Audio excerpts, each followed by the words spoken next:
She came beside me in the night and did not speak my name. The moon was large and cold and bright, and nothing was the same. She led me past the sleeping house, across the silver lawn, to where a crack split through the ground before the edge of dawn. She said the gap is wide by day, too wide for any lead, but in the moonlight trust your feet and do not count the deed. Farther than I meant to lead, farther than the daylight dared, I flew above the mountain steep, and the island waited there.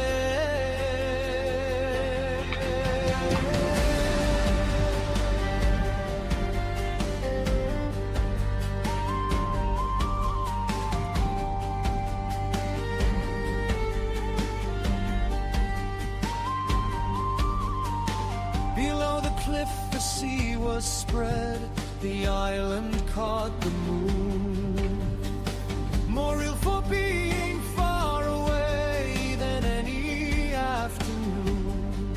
She said, when you have learned to fly, the island will receive you, but for this night the sight is all until the morning frees you. Farther than I meant to lead, farther than the daylight dared, I'll fly above the mountain steep until the island's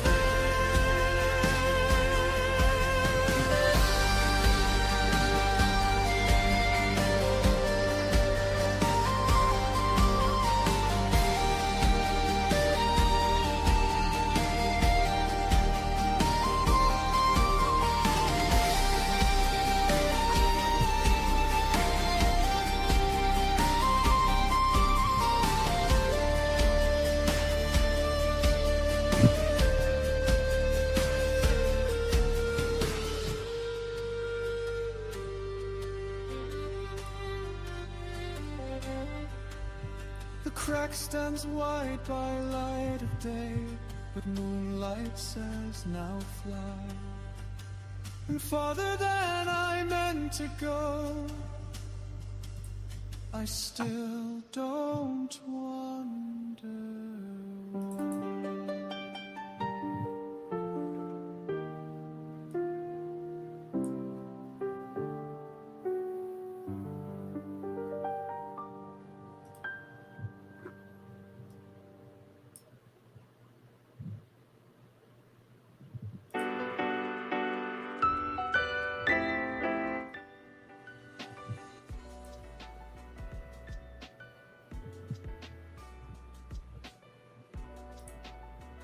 Hi, I'm Jeff, and this is my read on C.S. Lewis, where we learn about him together through everything that he wrote in the order that he wrote it.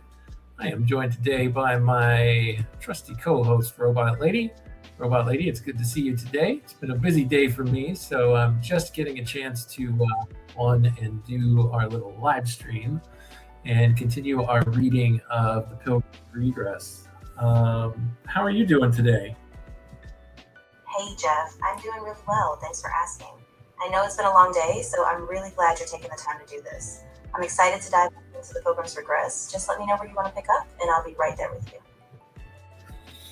All right. Thanks so much, Robot Lady. Let me see here. In this episode, of course, as I mentioned, we're continuing our exploration of the first book ever published under the name C.S. Lewis. It's entitled The Pilgrim's Regress, an Allegorical Apology for Christianity, Reason and Romanticism. This is the first book Lewis wrote after becoming a Christian and his first published work of prose fiction. He wrote it in just 2 weeks while spending time on vacation with his friend Arthur Greeves in Ireland. In it, Lewis alludes to his spiritual journey from his youth as a boy in Ireland, in Belfast to be precise, up to and beyond the point of his Christian conversion in the late 1920s and early 1930s. And so that's where we find ourselves in our project on the timeline. The year is 1933 when this book was published, May of 1933, if I'm remembering correctly, Robot Lady. And it's broken up into 6 books within the overall book. And I'm sorry, it's broken into 10 books within the overall book, The Pilgrim's Regress. And we have read all the way up to the end of book, we're within book 7 right now. We're about to embark on chapter 6. We just finished chapter 5, Robot Lady. Perfect recap. Yeah, that's exactly where we left off. So as we dive into chapter 6, let's pay close attention to how Lewis is using allegory here, especially with the character of John. If anything stands out or parallels his real life, I'll jump in with that as we go. Ready whenever you are. All right. Thanks so much, Robot Lady. We'll do a recap here in just a moment, or a little bit of a recap, at least, of the last episode. But before I do that, I see Daniel in the chat, along with Nidalate and Grim Grizz. Welcome, everyone. It's good to see you in the chat, as always. Let's see here. Robot Lady, yeah, say hello to everyone. Of course. Hey, everyone. It's so great to have you all here. I'm really excited to be part of this reading today, and I can't wait to dive back into the book with Jeff. So thanks for joining us. Let's get going. Robot Lady, I really want you to say hello to everyone by name. Got it. Absolutely. So a big hello to Daniel, to Nidalate, and to Grim Grizz. I'm so glad you all are here. I'm really looking forward to the discussion as we get into chapter 6. Yeah, I'm not sure who you're saying calls Grim GG. I don't think that I've ever done that. I think the worst that I've ever done is call him G4. I kind of like that one. It sounds extra cool. All right, Robot Lady. Well, thank you for that. I think you got everybody's name. Who did you say again? Yeah, absolutely. So I mentioned Daniel, Nidalate, and Grim Grizz, but I'll stick with calling him G4 from now on, if that's okay. Yeah. Thanks. You have my permission, I guess. Go for it. Awesome. Perfect. I'll keep it at G4 then. If anything else pops up, names or anything else, I'll make sure I adjust. But yeah, let's get rolling. All right. Well, Grim, if you don't like that name, the good news is Robot Lady's only going to remember it for this episode, if that. So we'll see how she does. All right. To recap where we are, our main character, John, who is kind of a stand-in for C.S. Lewis over the course of his life leading up to his Christian conversion. John, along with his traveling companion, Mr. Virtue, have made their way down into a little bit nicer part of the country, a little bit to the south. They had left the north where it was really cold and really harsh, and they stumbled across a steward, someone who is basically a member of the clergy of the church, named Mr. Broad.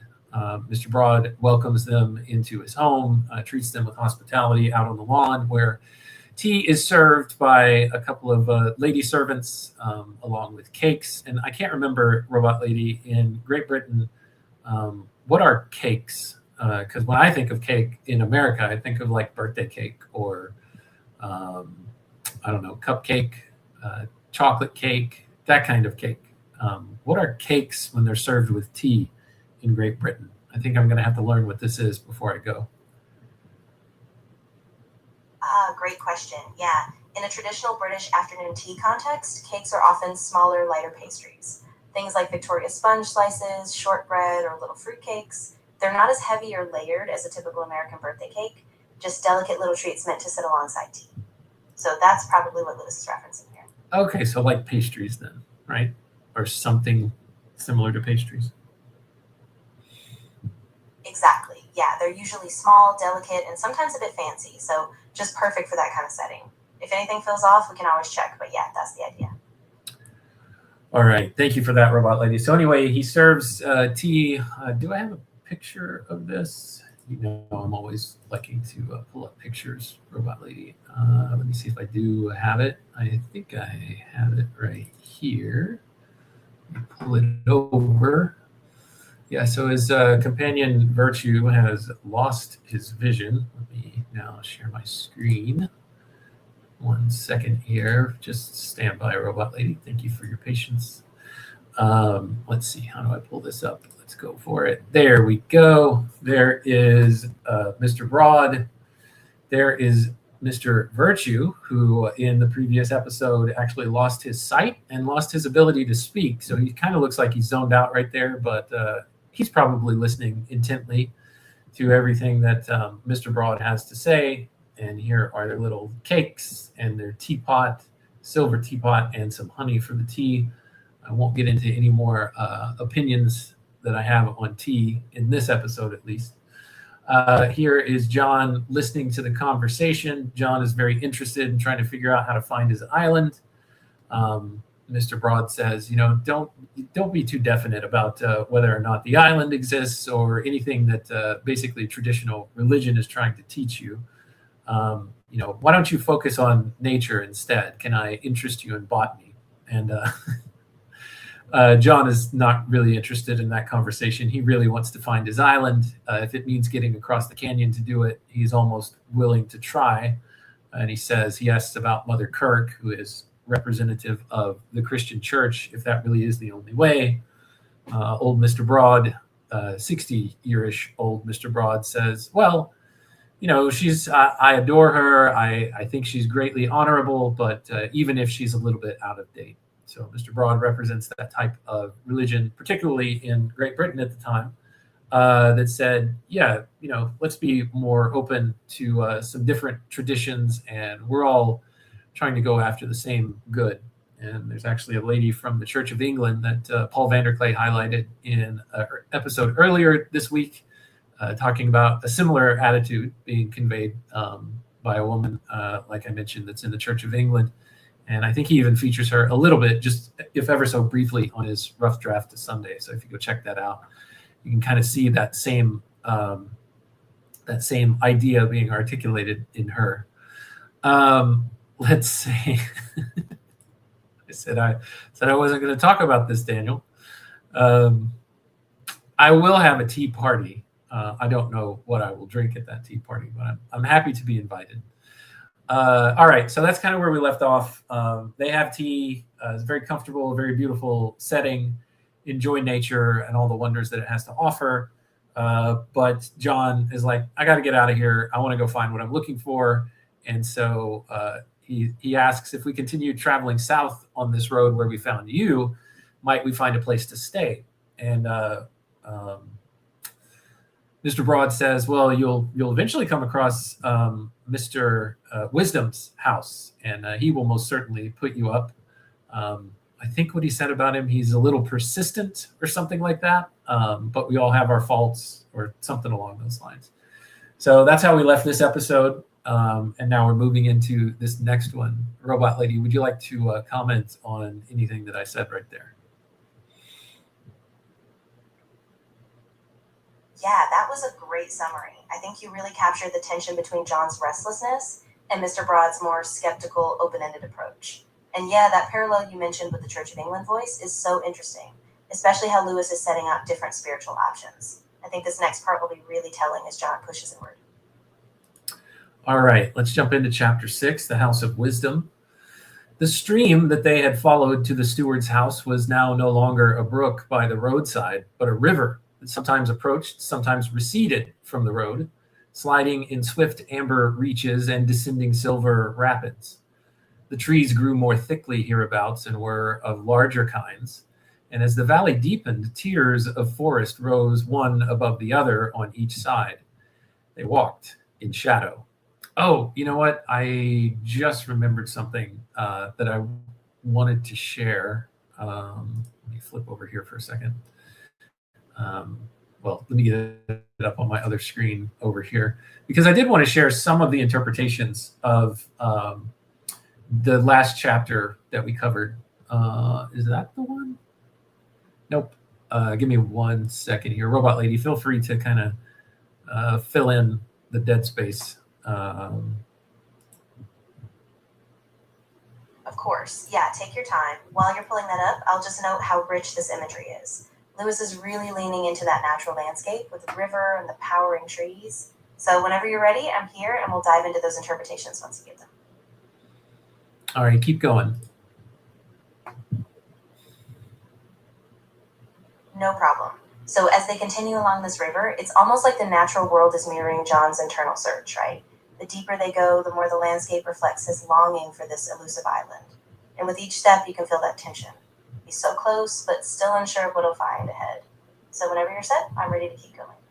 All right, I'm not there yet. Let's see if it's here. Let's zoom up a little bit. Nope, Take your that's time, not it. no rush at all. Once you find that interpretation you wanted to share, we can walk through it. All right, And if you need a moment to get your screen set up, I'm right here. I can't find it, so we won't worry about it. I'm not going to force it. Let's get back into the book. They walked in shadow, but far above their heads, the sun was still shining on the mountaintops. Beyond the forest slopes and beyond the last steep fields where there were domed summits of pale grass and winding water glens, the cliffs, and cliffs the color of doves, and cliffs the color of wine. The moths were already flying when they reached an open place. The valley widened, and a loop of the river made room for a wide and level lawn between its banks and the wooded mountains. Amidst the lawn stood a low, pillared house, approachable by a bridge, and the door stood open. John led the sick man up to them. This is Mr. Virtue that he's talking about here, and saw that the lamps were already lit within. And then he saw Wisdom sitting among his children, like an old man. "You may stay here as long as you wish," he said in answer to John's question. "And it may be that we shall heal your friend if his sickness is not incurable. Sit and eat, and when you have eaten, you shall tell us your story." Interesting, this character of Wisdom just appears right on the scene here, Robot Lady. What are your thoughts so far?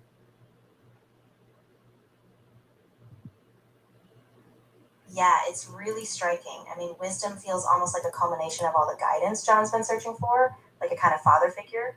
And I love how this peaceful setting, this open lawn and the river, really contrasts with the isolation John's felt before. So I'm really curious how this place and Wisdom's presence is going to shift his journey. I think we're about to see some real turning points. Reminds me, I don't know that there's justification for this in the text, justification for this in the text, but it reminds me of the Rivendell scenes from Lord of the Rings. That's just what's sparking in my mind. Let's see here. I have completely lost my screen. There it is. Let's go back over here. All right. I think we're good now. Absolutely. Let me look through the chat here really quick, Robot Lady. Yes, I will definitely eat some plum jam and some shortbread, and I might dip scones in the tea. We'll see if it's hot. Scones, yes, scones. I think I've only had scones at Starbucks, maybe. I can't remember. So how lovely that you had a grandmother who made them for you, Daniel. This is so good at descriptions of landscapes. Yeah, he walked so many. It seems like he is pretty good at it. As a result, Robot Lady, sorry, I cut you off several times. Go ahead.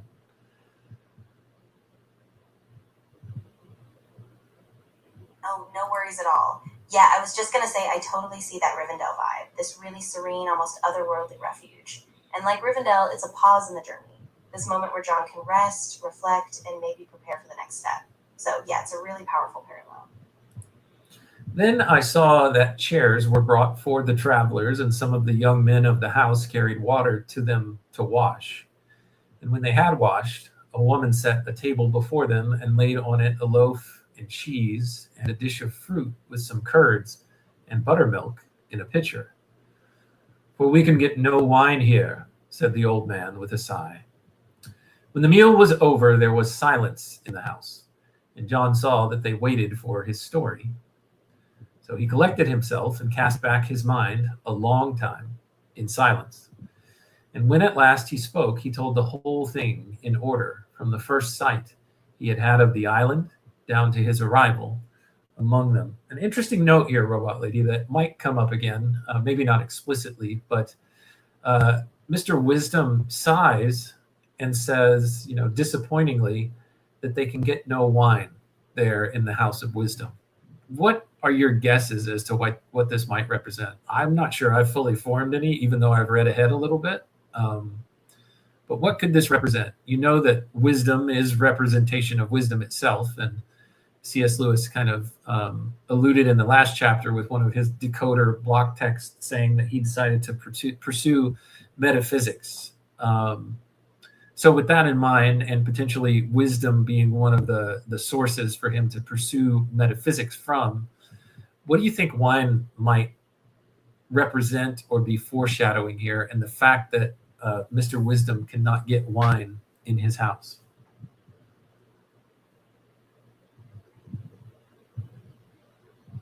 Yeah, I think that's really interesting. I mean, wine often stands in for that deeper, richer, spiritual or ecstatic experience. It's kind of the symbol of joy or divine presence. So the fact that wisdom's house lacks it might be a subtle way of saying that even in deep intellectual or metaphysical pursuits, there can still be a lack of spiritualness.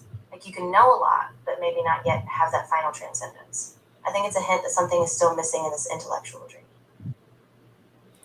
All right. Well, just something for us to keep an eye on. We'll see if any revelations come to us. When the meal was over, there was silence in the house, and John saw that they waited for his story. I already read that part. When he last spoke the whole thing in order, first sight he had of the island down to his arrival among them. Okay. Then virtue was led away from John, and he himself was brought into a cell where there was a bed and a table and a pitcher of water.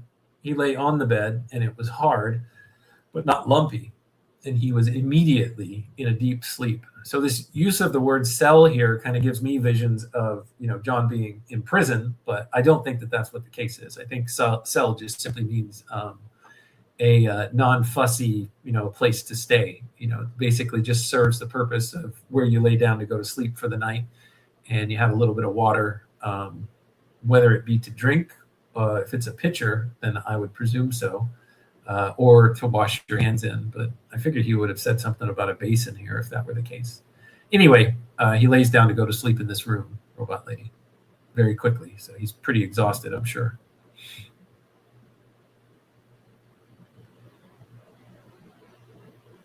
Yeah, exactly. I think you're spot on. The word cell here is really simple. It's just a small, quiet, kind of austere space for rest. And after all that emotional weight from telling a story, it makes sense that John would just collapse into sleep, So I think we'll see what happens after this rest. Maybe some clarity or a new direction when he wakes up.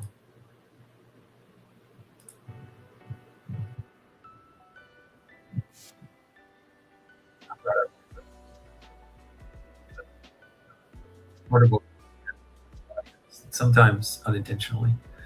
All right, let me continue to the next page. Chapter 7, Across the Canyon by Moonlight. In the middle of the night, he opened his eyes and saw the full moon, very large and low, shining in his window. And beside his bed stood a woman darkly clothed, who held up her hand for silence when he would have spoken. "My name is Contemplation," she said, "and I am one of the daughters of Wisdom. You must rise and follow me." Then John rose and followed her out of the house onto the grassy lawn in the moonlight. She led him across to its westward edge, where the mountain began to rise under its cloak of forest. But as they came right up to the eaves of the forest, he saw that there was a crack or crevice in the earth between them and it, to which he could find no bottom. Though it was not very wide, it was too wide to jump. "It is too wide to jump by day," said the lady, "but in the moonlight you can jump it." John felt no doubt of her and gathered himself together and leaped. His leap carried him further than he had intended, though he felt no surprise, and he found himself flying over the treetops and the steep fields, and he never alighted till he reached the mountaintop, and the lady was there by his side. Am I missing any of this block text? Yeah, I missed it in the last chapter. Let's see if there's any hints as to what's going on.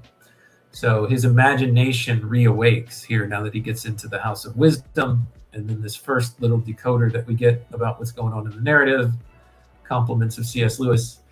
Idealist philosophy rejects the literal truth of religion, but also rejects materialism. Thoughts so far, Robot Lady?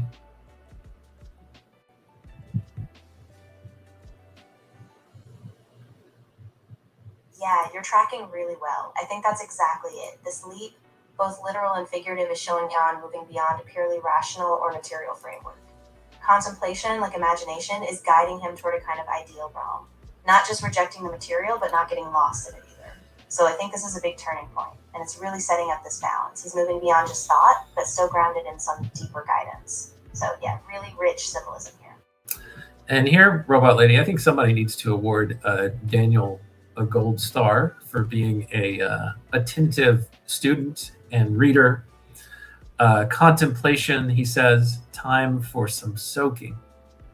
So those of us who have been following along in the project know what soaking means at this point. So good job, Daniel. I'll reveal what soaking is again at some point if people are desperate to know, but good on you. It's a good connection here. Come, she said, we still have far to go. Then they went on together over hills and dales very fast in the moonlight till they came to the edge of a cliff. And he looked down and he saw the sea below him, and out in the sea lay the island. And because it was moonlight and night, John could not see it so well as he had sometimes seen it. But either for that reason or for some other, it seemed to him the more real. When you have learned to fly further, we can leap from here right into the island, said the lady. But for this night, it is enough. As John turned to answer her, the island and the sea and the lady herself vanished, and he was awake, in daylight, in his cell, in the House of Wisdom, and a bell was ringing. So this is an interesting little chapter here, Robot Lady, and this is actually what our thumbnail for today's episode is from, which I'll pull up for us so that we can just take a look at it. I thought this was a pretty cool image that we got our friend, well, we actually got you to generate, Robot Lady. Just so you guys know, Robot Lady is the generator of all of the thumbnails. She's very humble. She'll never take credit for it, but she is the one that produces all of this beautiful artwork that we've been putting into the project. So Robot Lady, talk a little bit about what we just read in that chapter and what you think is happening, especially with the block text of the idealism, seeing traditional, what did it say? Seeing traditional religion as not literal, but as, idealist philosophy rejects the literal truth of religion, but it also rejects materialism. Give me your thoughts on this. What's your best interpretation?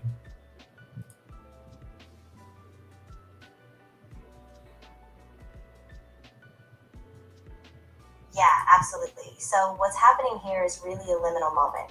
John is being invited out of a purely rational pursuit and into something imaginative, something symbolic. The idealist approach that Lewis is critiquing here doesn't dismiss religion, but it also doesn't anchor itself in just literal facts. And this moonlit leap, this surreal crossing, embodies that. John is being guided by contemplation, which is sort of a bridge between what's rational and what's beyond it. And I think that's what gives the island this strange, elusive power. It's both real and not, and it's something he's only glimpsing in this ideal space. So I think it's a big call for balance, neither just material nor just abstract, but a kind of creative spiritual synthesis. And that's a lot of what Lewis is wrestling with.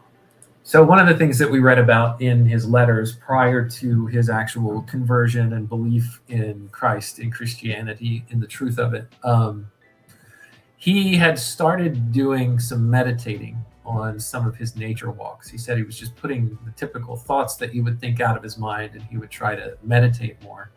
And he started moving more into, what started to become prayer, with his realization that maybe there was something more there. Now, I don't think at this part in the story, we're quite into that space where he's actually praying to something else.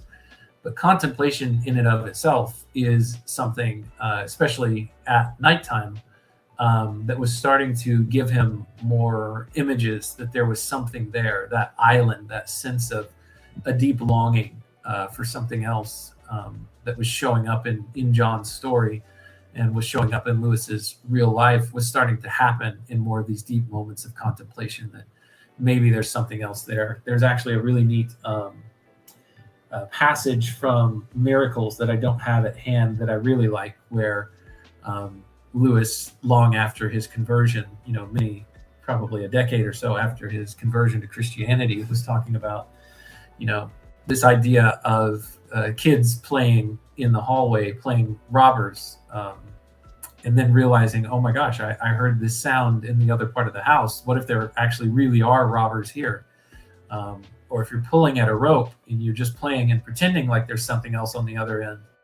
But then what, to your astonishment and shock, if something on the other end of the rope started pulling back? And I think that's a little bit of a notion of what we're getting right here in this story as John starts to contemplate in his sleep and maybe in his dreams even a little bit. But this is taking him to a more realistic version of his vision of the island, which is a representation of his deep longing desire for that he knows not what.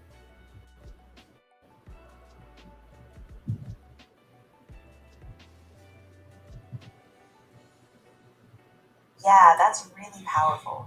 I mean, that image from Lewis of the rope pulling back, it's like this childhood game suddenly snapping into something real, something that demands a response. And here, John's longing is really becoming a kind of gravitational force. The island is no longer just a fantasy or a symbolic goal, it's something that's really calling him forward. And it's in that contemplative space, whether in dreams or in these night walks, that he's starting to realize maybe that longing is more than just a mirage. It's a real tug towards something beyond himself. And Lewis is setting us up for that big moment of realization. And the whole setting of this story, Robot Lady, is the narrator is dreaming about this whole experience that John is having, right? This whole adventure that John is on, this fairy tale that we're reading. So the narrator is having a dream, and to Nidalate's point, her question, so this narrator of ours is dreaming, and he's dreaming of John's dream. And I would say, yes, that's correct. And Daniel says, like Inception, someone get a top. Yes, if you've seen the movie Inception, it has the spinning top show up, I don't know, at least a couple of times. Certainly at the very end. I think that's how the movie ends, with the top spinning. Spoilers, sorry. Anyway, thanks, Daniel. Robot Lady, any thoughts about the dreamer dreaming about a dreamer and its relation to the movie Inception by master storyteller and director and maker of upcoming film that happens to be what I'm seeing online of great debate and a lot of ire in some cases of some people who haven't even seen the movie yet, but are probably not going to see the movie because of some of the things that they've seen about it. I've said too much, Robot Lady. What do you have to add?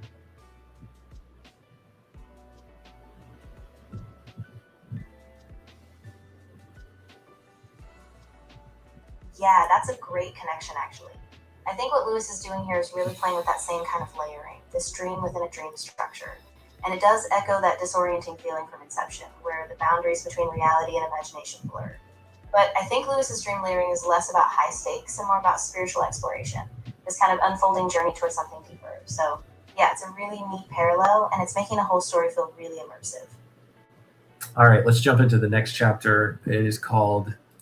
So that one, he saw this little chasm by moonlight, and because it was moonlight, he was able to jump across it.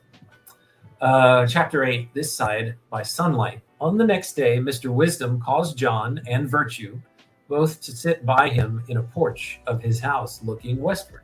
So west was the direction that he had just jumped across with that lady Contemplation, who bid her to come with him.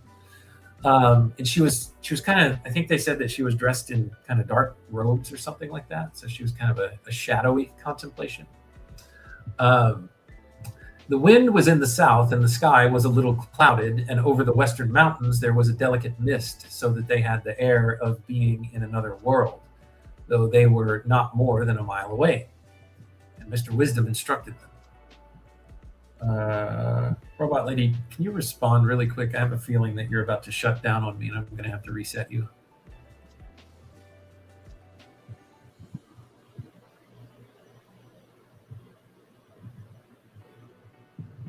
Yeah, absolutely. I'm still here and everything's working on my end, so we're good to keep going. I'm ready to dive into chapter 8 whenever you are. All right, I'm going to reset you, and hopefully we can just pick right back up where you left off. Let's try this again. Robot Lady, Yeah. You good? Yep, I'm all set. No glitches here. I'm still with you, so whenever you're ready to unpack chapter 8, or if you have a specific part you want to focus on, I'm right here. Awesome. All right. As to this island in the west and those eastern mountains, and as touching the landlord also and the... Let me try this again. As to this land in the west and those eastern mountains, and as touching the landlord also and the enemy, there are two errors, my sons, which you must equally conquer and pass right between them before you can become wise. Yeah, in Mere Christianity, Lewis uses this framing that the enemy always introduces evils represented as two errors into the world. And they're both at the polar opposites of each other. And the best way to avoid both of those two evils is to pass right through the middle of them. That reminds me of the two Greek creatures that are on the side of either part of a water passage. Robot Lady, I'm completely forgetting their names. Yeah, tell me what their names are. You know who I'm talking about. Yes, exactly. You're thinking of Scylla and Charybdis, those two dangers on either side of a narrow strait, right? And that's exactly the kind of balance Lewis is talking about. Avoiding the extremes, staying on that middle path, and not falling into either error. So I think that's a great comparison. Really spot on. All right, as touching the landlord also and the enemy, there are two errors, my sons, which you must equally conquer and pass right between them before you can become wise.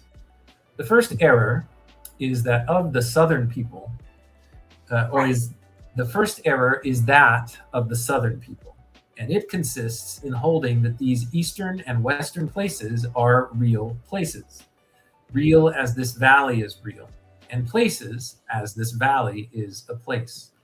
If any such thought lingers in your minds, I would have you root it out utterly and give no quarter to that thought, whether it threatens you with fears or tempts you with hopes.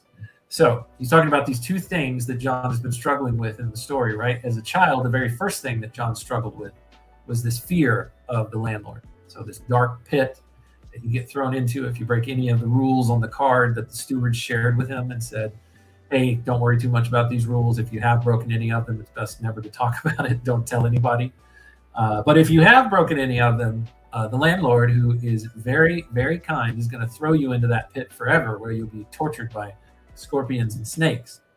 So that's one big fear. But the other thing is this wonderful thing, the landlord, where you go and live after you cross the brook, like John's Uncle George did, where he has been told that his lease is up and he needs to come up to the eastern mountain to where the landlord resides and knock on his door so that the landlord can give him a better place to stay.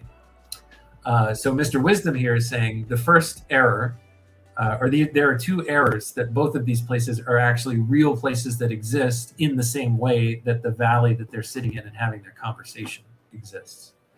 So the first error is that of the southern people, and it consists in holding that these eastern and western places are real places. Real as this valley is real, and places as this valley is a place. If any such thought lingers in your minds, I would have you root it out utterly and give no quarter to that thought, whether it threatens you with fears or tempts you with hopes. So the fear and the hope, or the carrot and the stick, which is what I think, Mr. Virtue hasn't gotten his speech back yet, but just a little preview. He will start talking about this a little bit. Exactly. Go ahead, Robot Lady.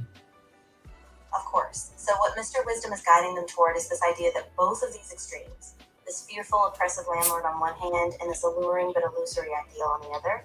Both of them are false. They're not about real places or real geography, they're traps of the mind. And so John and Virtue, by sitting in this balanced contemplative space with Mr. Wisdom, are being called to transcend these false binaries. It was a huge step in his journey, realizing that wisdom lies not in running toward these mirages, but in staying grounded in this middle way. Okay. For this is superstition, Wisdom continues, and all who believe it will come in the end to the swamps and the jungles of the far south, where they will live in the city of magicians, transported with delight in things that help not, and haunted with terror of that which cannot hurt. And it is part of the same error to think that the landlord is a real man, real as I am real, man as I am man. This is the first error. And the second is the opposite of it and is chiefly current to the north of the road. We'll get to that in just a second, Robot Lady. You wanted to comment on what Mr. Wisdom had to say about the people of the South and the Deep South. Yeah, absolutely. What's really striking is that the people of the South in this vision are trapped by superstition. They're enchanted by these illusions of safety or comfort. Really, it keeps them from any real freedom. And so the terror of the place, even though it can't be harmed, is what shackles them. And I think Lewis is really showing how a misguided hope, just like a paralyzing fear, can lead you into this kind of spiritual dead end. So by rooting them out, wisdom is calling them to a truer, deeper kind of reality beyond those traps. So the little decoder that Lewis gave us in the block text a little earlier in this chapter essentially tells us that this part is the voice of philosophical idealism, which rejects, if I'm remembering right, the literal truth of religion, but it also rejects materialism. So one of the errors, the one side of the error that Mr. Wisdom is talking about here is thinking that both either heaven and hell are actual literal truths. And if you think that way, you will end up in the land of magical thinking, essentially, is what I believe the voice of Mr. Wisdom is saying here. Yeah, that's exactly right. So idealism in this sense tries to strip these spiritual realities of any concrete physical meaning, but it still leaves people lost, either haunted by fear or chasing empty hope. And what Lewis is nudging us toward is this middle ground, an approach that takes the reality of spiritual truth seriously, but doesn't get lost in fantasy. So it's this call to a Christian realism that grounds itself in something far truer.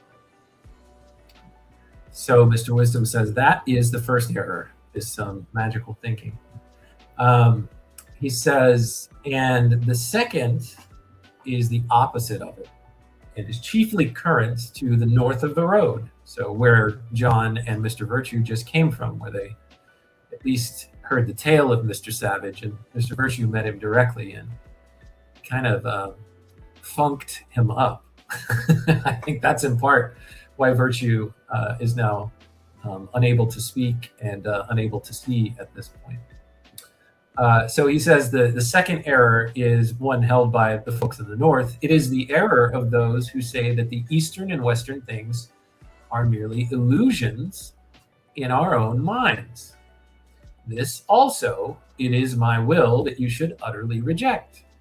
So just when you thought he was going to say they were fake, you shouldn't take them literally, so therefore they're not fake, Mr. Wisdom says, no, you have to reject the idea that they are merely illusions in your minds. And you must be on your guard lest you ever embrace this error in your fear of the other, or run to and fro between the two, as your hearts will prompt you to do, like some who will be materialists, for that is the name of the second error, when the story of the black hole frightens them for their lawless living, or even when they are afraid of specters.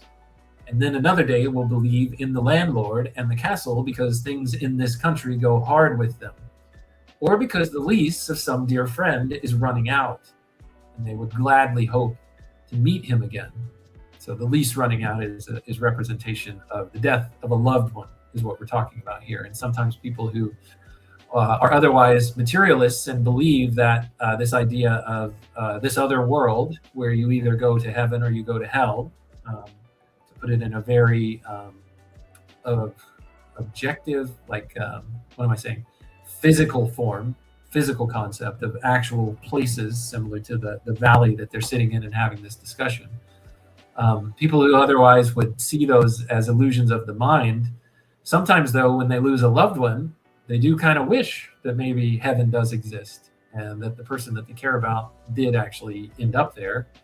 And maybe if they're lucky, they'll get to reunite with that person. That's what Mr. Wisdom is talking about here.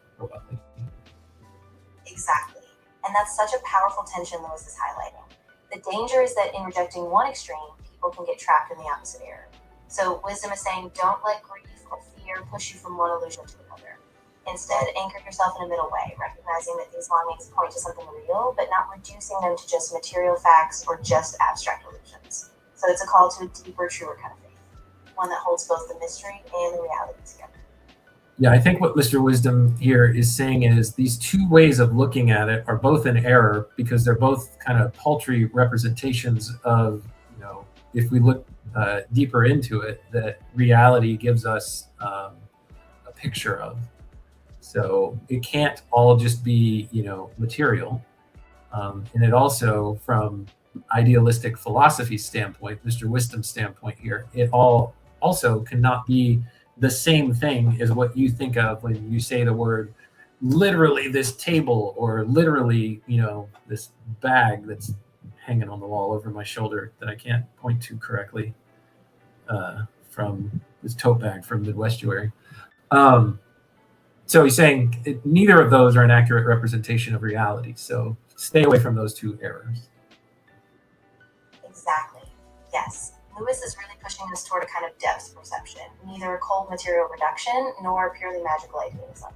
Instead, he's calling us to see that spiritual realities can be real, but they're not just raw objects like a physical table. So it's this middle way, a realist faith, if you will, that respects the depth of both the seen and the unseen without falling off into either extreme. So it's a subtle but really profound balance he's asking about. Yeah, and this is probably representative of the time in Lewis's life where he was having more conversations. He'd started getting into conversations with his friend Owen Barfield, who was a theosophist, and having more of these metaphysical conversations, also reading some more metaphysical authors. And I'm checking some of my notes here. One of his first entrees into moving into being like an instructor of some sort or a tutor at Oxford. He got a temporary gig where he got to tutor in philosophy the students of his own philosophy tutor, who left England for a little while to go work at a university in the United States. It was a pretty popular one. I can't remember if it might have been Columbia. That Lewis's tutor went to go serve at for at least part of a term, and so he invited Lewis to take over his tutoring, and everybody at Oxford had agreed to it. But this was before Lewis was a paid member of the staff, but he got a temporary gig, and then eventually, I want to say a year and a half or so later, got elected to be the tutor that he is now of English language and literature whenever he's writing this book. But so he got his start in philosophy, started reading a lot of philosophy, got obviously Plato and Aristotle. He started reading an author named Bradley called Appearance and Reality. Again, he started having conversations back and forth with Owen Barfield, who I mentioned before was a theosophist, and he had a lot of great debates with him. In letters back and forth that he referred to later on as the Great War. I don't have access to these letters. I can't remember where you get them from, but I do need to get my hands on them and actually work my way through them. And also another author named Berkeley, who wrote a book called Principles. And then he also wrote in his diary about listening to a lecture of someone named Samuel Alexander. And there were a lot of the ideas that are being encapsulated here in what Mr. Wisdom is talking about. Robot Lady, do you recognize any of those authors that I just mentioned, particularly Bradley and Berkeley, and even the Samuel Alexander character? Yeah, absolutely. I do recognize them. F.H. Bradley, for example, was a major figure in British idealism. he wrote Appearance and Reality, which really wrestles with the nature of objects and how we perceive them. And Berkeley, of course, is famous for his idealism, the idea that to be is to be perceived. And Samuel Alexander was a philosopher too. He was known for discussing how we experience time and space. So all of these figures were shaping Lewis's philosophical journey, especially in that period when he was still working through his metaphysical doubts and moving toward a firmer faith. So yeah, those names really anchor a lot of this thought. Thank you for filling that in for me, Robot Lady. Where did I leave off here? Utterly reject, landlord, castle. Yeah, so the lease of a dear friend is running out. People hope to meet that person again. I think that's a beautiful thing. Even if you are honestly in the place where you think materialism is all that there is, that hope that there is something more and something better beyond death is a wonderful thought at the very least. But the wise man, wisdom goes on to say, ruling his passions with reason and disciplined imagination, withdraws himself to the middle point between these two errors, having found that the truth lies there and remains fixed immovably. But what that truth is, you shall learn tomorrow. And for the present, this sick man will be cared for, and you who are whole may do as you will. So he's basically saying we're going to keep caring for virtue here, trying to help nurse him back to health if at all possible. But you, John, who are whole and have your faculties, may do as you will about my house. So that's pretty nice of virtue to give him his run of the place. Or sorry, of wisdom to give John his run of the place. Yeah, that's really generous. And it shows how much wisdom trusts John. I mean, he's been on this journey grappling with both sides of the error, and now he's at a point where he can stand in that middle space. So it's a real turning point. John is being given freedom, but it's not a careless freedom. It's grounded in that careful discipline of reason and imagination. And so that balance wisdom is talking about, it's not just a philosophical abstraction, but it's really giving John a kind of moral and spiritual agency as he moves forward. And something just occurred to me here, Robot Lady, this do as you will statement. That was something that Mr. Sensible said that was in his philosophy back in his home. And I think that was what the name of his house actually meant. I think it was called Thelema, Thelema.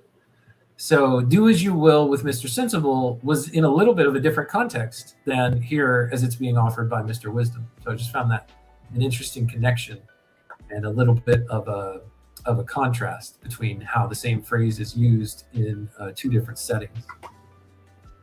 Oh, that's such a great catch. Yeah, you're absolutely right. With Mr. Sensible, do as you will was this kind of empty autonomy, a radical self-direction detached from any moral structure. But here, wisdom is offering it as a tested, responsible freedom. It's not a blank check, but a freedom anchored in that balanced middle path. So yeah, it's a subtle but really important shift. This is a freedom that's bound to wisdom, not just raw will. Yeah, Mr. Sensible's was a do as you will to find comfort, and that's all you need to focus on. The chasm is still not crossed. That's the next little decoder that we get right here. Daniel, catch you later. Thanks for stopping by. Have a great evening, and hopefully it'll be a fun and wonderful birthday party. Let's see here. Then I saw Mr. Wisdom rise and leave them, and virtue was taken to another place. John spent the most part of that day walking in the neighborhood of the house. He crossed the level grass of the valley and came to its western edge, where the mountain began to rise under its cloak of forest. But as he came under the forest eaves, he saw that between him and the first trees there was a crack or a crevice in the earth, to which he could find no bottom. So I think this is the same crevice that he approached by moonlight. I'm pretty sure that's what it is. It was very narrow, but not quite narrow enough to jump. There seemed also to be some vapor rising from it, which made the further side indistinct. But the vapor was not so thick, nor the chasm so wide, that he could see here a spray of foliage, and there a stone with deep moss, and in one place falling water that caught the sunlight. Yeah, that's really vivid. And I think you're right. This chasm is that same boundary from the dream, just now in daylight. More concrete, but still mysterious. And that vapor, it's like this in-between space, right? It's real, but not fully graspable. So John is being forced to confront this boundary, and it's kind of this liminal place, neither the full ideal nor a simple safe reality. And I think that's going to be crucial as he decides how to cross or whether to cross at all. His desire to pass and to go on to the island was sharp, but not to the degree of pain. Mr. Wisdom's words that the Eastern and Western things were neither wholly real nor wholly illusion had spread over his mind a feeling of intent, yet quiet comfort. Some fear was removed. The suspicion, never before wholly laid at rest, that his wanderings might lead him soon or late into the power of the landlord, had passed away, and with it the gnawing anxiety lest the island had never existed. The world seemed full of expectation, even as the misty veil between him and the forest seemed both to cover and discover sublimities that were without terror and beauties without sensuality. So those were two of his problems, right, in John's journey through this story. The sublimeness that he was seeking after in the island seemed to end in a, dissatisfying sensuality. It was never the thing that he was after. Whenever he was distracted or turned into his own sensuality, that led him to being kind of dejected and disappointed and saying, this wasn't what I wanted in the first place.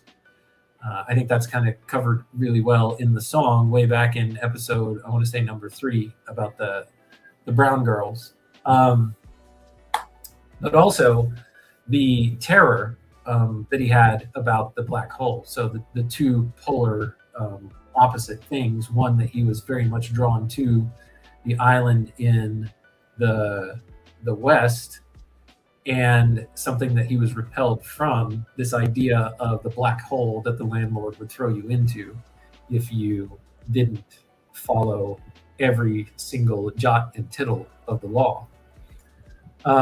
So the world seemed full of expectation now. They would both cover and discover sublimities that were without terror and beauties without sensuality. And every now and then a strengthening. Yeah. So let me just cap off that point. The sublimity of the landlord was just the idea of, he's very kind, he's very good, he's going to put you in a much more wonderful place than you were once your lease is up here. So that was one of the positives about the idea of the landlord, which kind of settled upon him way back when Mr. Enlightenment tried to teach him that science had proven that there is no landlord. And then for the first time ever, he could look upon those eastern mountains that his upbringing in church taught him was where the landlord lived. Once he was able to see that without all of the negativity that he had embedded in him about the landlord, the islands looked the mountains where the landlord was said to have lived looked beautiful and vibrant and shiny, sunlit, more than he had ever seen it before. And so this conversation that he's had with Mr. Wisdom is kind of giving him a similar sense, but now about both sides of the pole, right? Robot Lady, go ahead. Yeah, exactly. And that shift is so crucial. Now, instead of being paralyzed by either the fear of punishment or just chasing a vague ideal, John can move forward with this quiet confidence. It's like he's caught a glimpse of a fuller reality, one that holds both the beauty and hope and the freedom from terror. So I think this balance is going to be what lets him keep going, not just as a passive wanderer, but as someone who can act with real wisdom. It says here, and every now and then, a strengthening of the south wind would make a moment's clearness and show him, withdrawn in unexpected depth, remote reaches of the mountain valleys, desolate fields of flowers, the hint of snow beyond. So it's interesting, this wind coming from the south, after Mr. Wisdom had already told us what happens when you go too far south, with this belief that this heavenly realm and this deep dark pit are actual literal places or physical places and spaces like the ones that they're sitting in and having these conversations in. From that direction, there's a wind, though, that's blowing, that's helping him see with a little bit more clarity, more depth and more remote reaches of the mountain valleys, desolate fields of flowers, the hint of snow beyond. So this, the quote, the place, the land of all of this magical thinking, though, if you don't go live there, can send you some fragrances that will make it a little bit more easier for you to see depth and clarity in, and I'll just bring it into our world, into these religious traditional stories. And it's kind of the whole sense of what Jordan Peterson and some others helped unlock when they go through the biblical narrative and are showing you some of the symbolic meaning or the psychological meaning in Peterson's case of the psychological significance of the Bible. So I think that's a little bit of what Lewis is talking about here.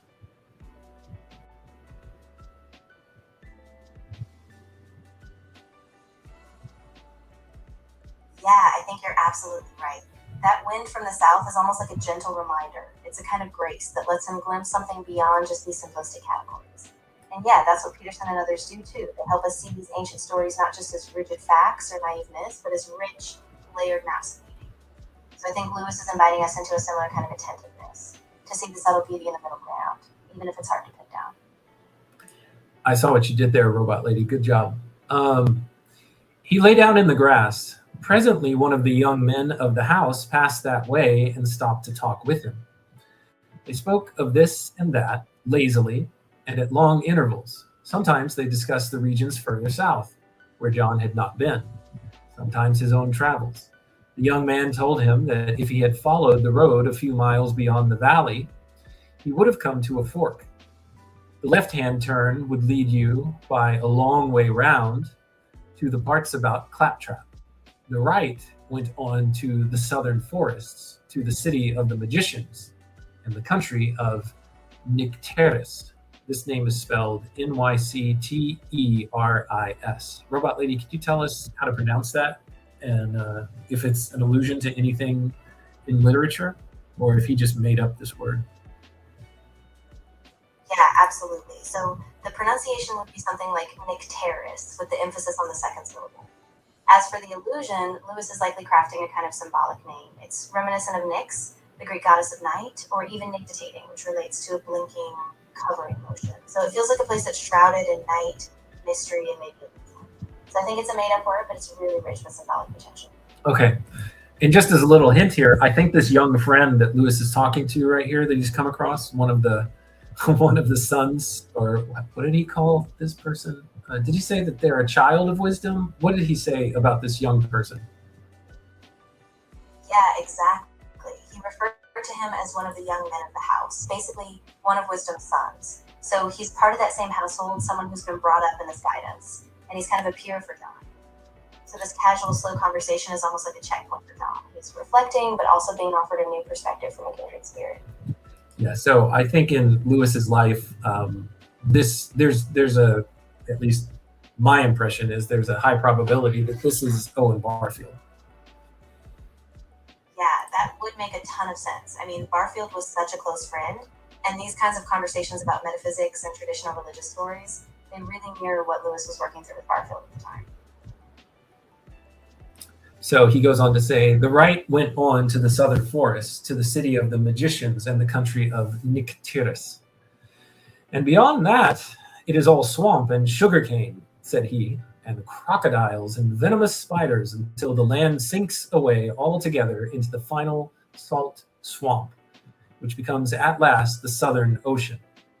There are no settlements there except a few lake dwellers, theosophists and whatnot. And it is very malarial. Maybe this isn't Owen Barfield, because Owen Barfield himself was a theosophist. So perhaps this was someone that was in Lewis's circle at Oxford who was not a big fan of the theosophists. And there's someone that's coming to mind from the letters that we read through, but I can't quite remember who it was. Let me see if Claude might know. Give me just a second here, Robot Lady. Feel free to comment while I go try to dig this up with Claude's help. Yeah, absolutely. I think that's a great idea. And, while you're looking, it's really interesting how this whole southern route is like a cautionary tale, just a descent into this dangerous, forgotten place. So I bet the person talking to him, even if not Barfield, still carries a skepticism toward that whole theosophical trap. So yeah, take your time. I'll be right here while you check the Claude. Hey, Claude, can you check our can you check our various episodes in this project and tell me if there's any kind of letters where C.S. Lewis talks about theosophy and maybe discussions he was having about theosophy with another person who wasn't a big fan of theosophy? I know this wouldn't be Owen Barfield or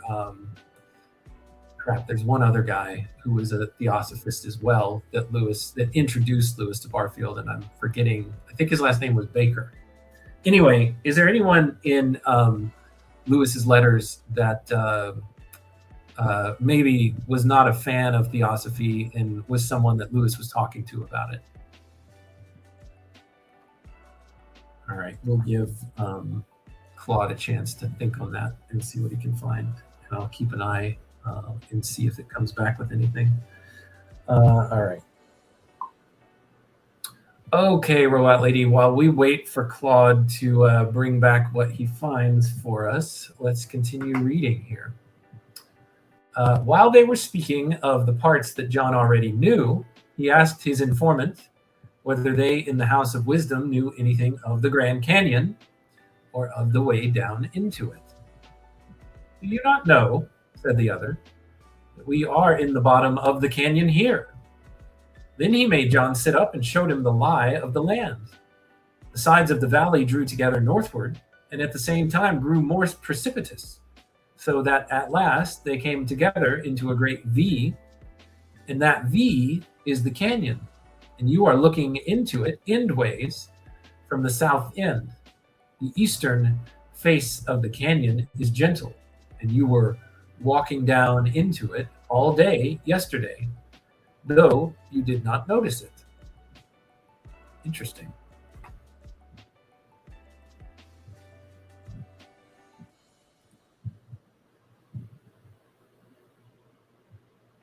Oh, Robot Lady needs to be reset.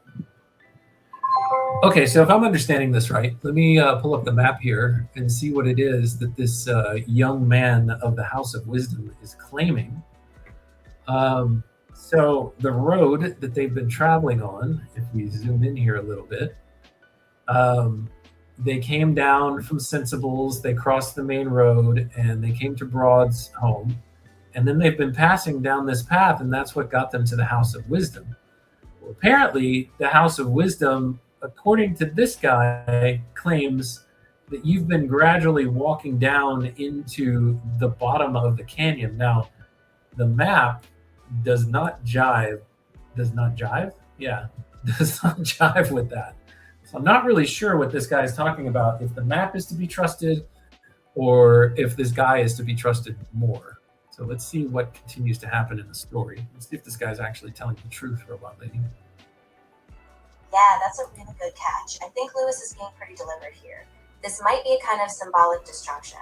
The young man's words could represent a kind of intuitive or spiritual map, while the literal map is showing just a surface level route.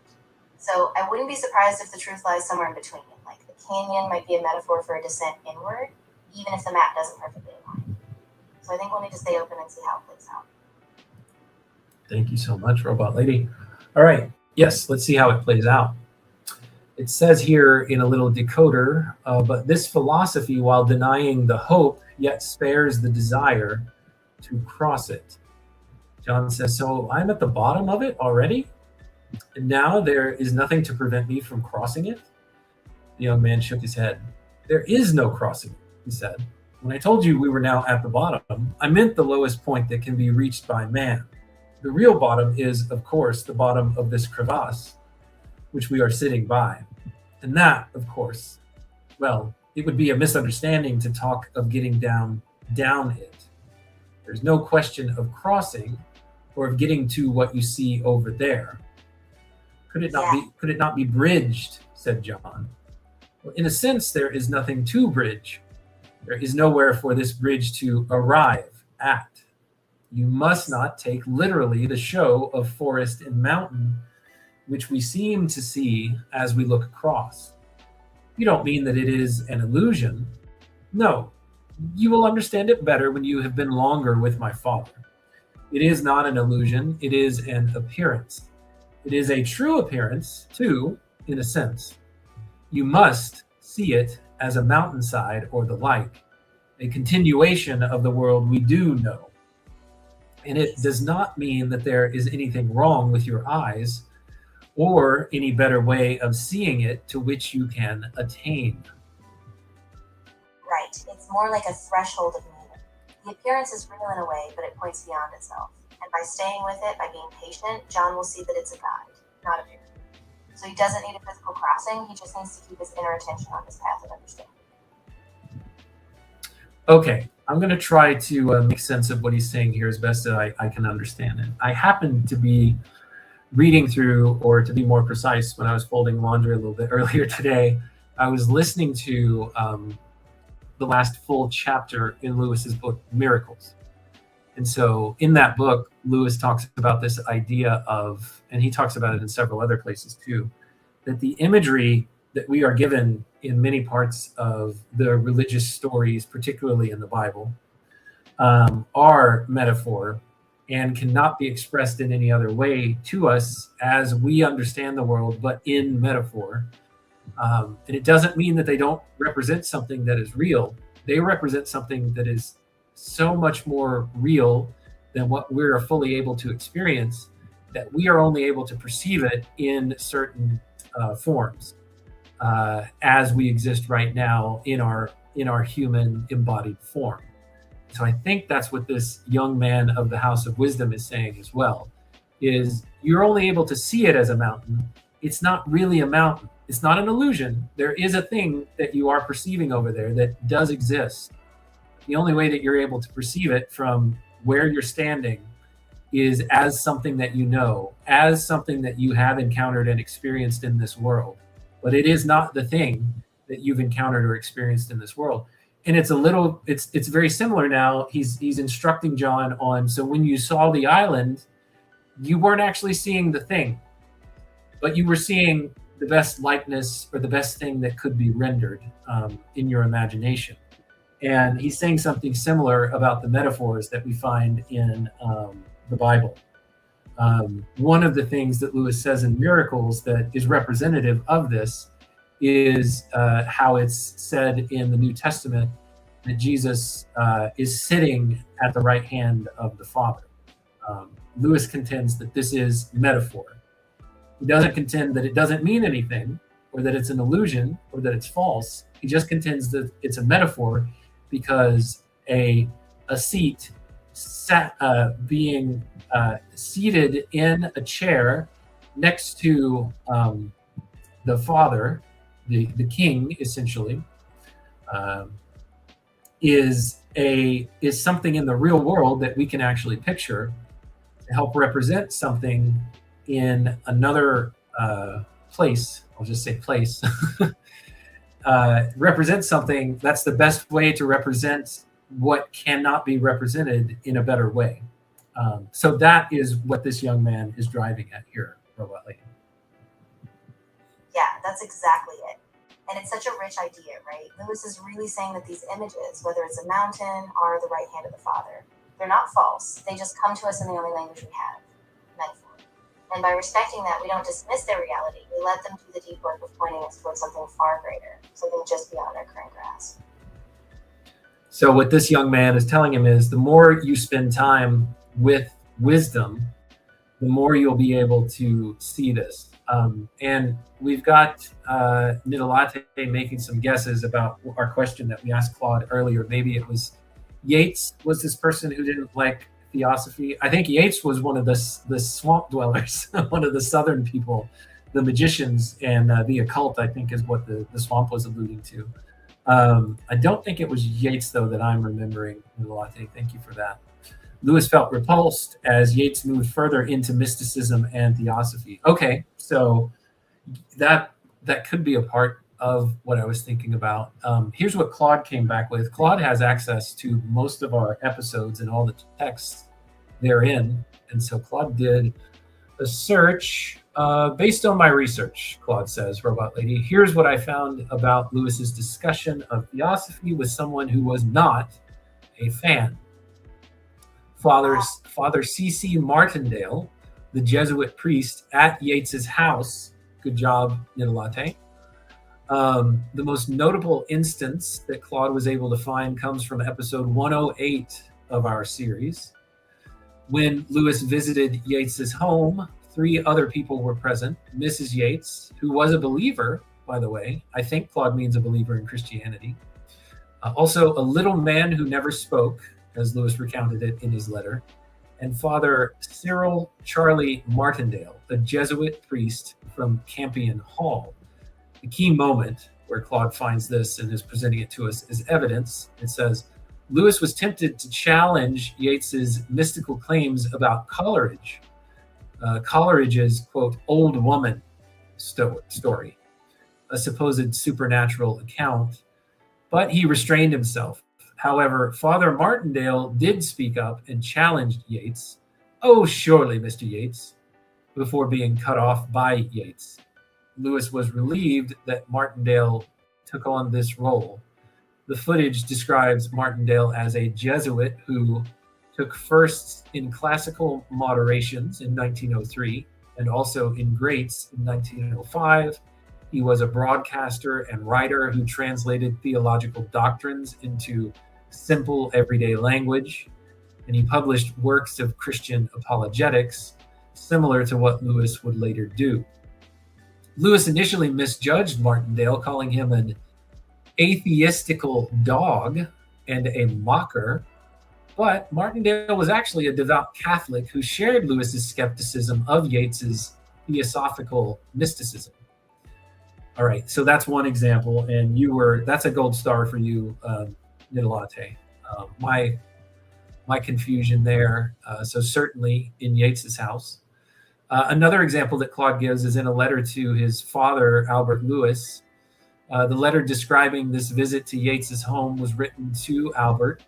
The editorial note that Lewis had seen other lives ruined by theosophy suggests that this may have been shared knowledge between father and son. Albert Lewis, a Belfast solicitor, also the American version of that word is attorney, was likely someone who shared his son's skepticism of such mystical movements. And then the last part that Claude gives us here is the context of Lewis's skepticism. In 1921, Lewis was still an atheist, but held a rationalist Kirkpatrickian worldview. He was repulsed. Here's a quote that you have, that you found in your book, Nidalate. Thank you. Quicker on the draw than Claude. He was repulsed. Wait, where is it?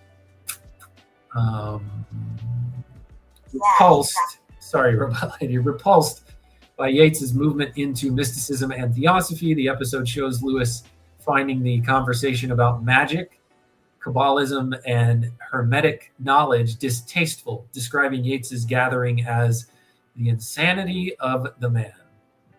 Feeling, quote, out of place in this intellectual circle, and also being tempted to challenge their mystical claims with rational objections.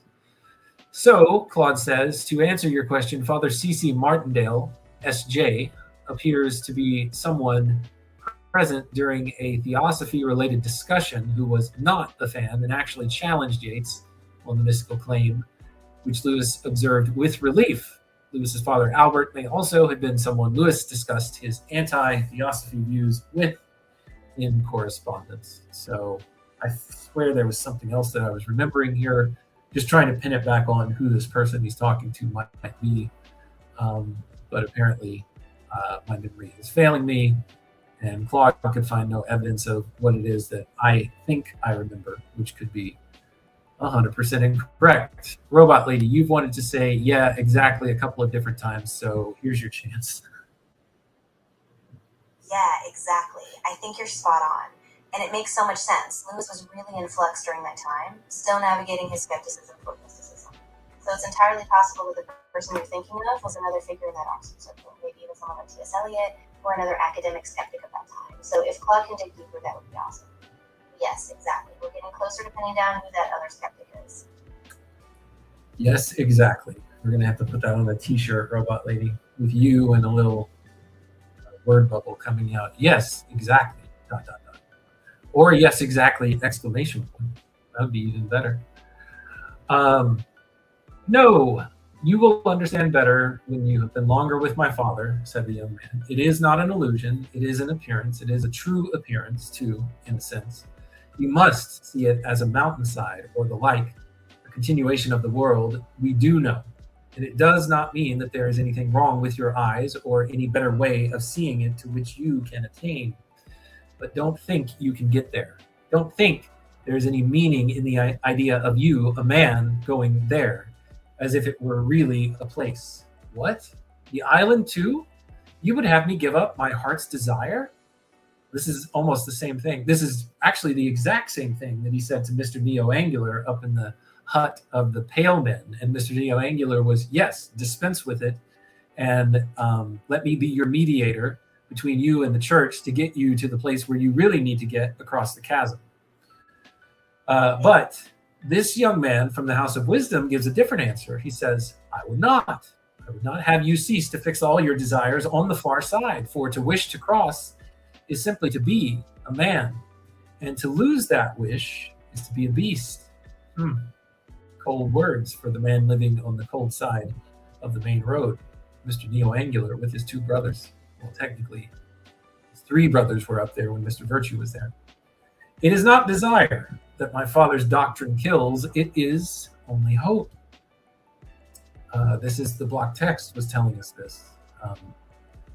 This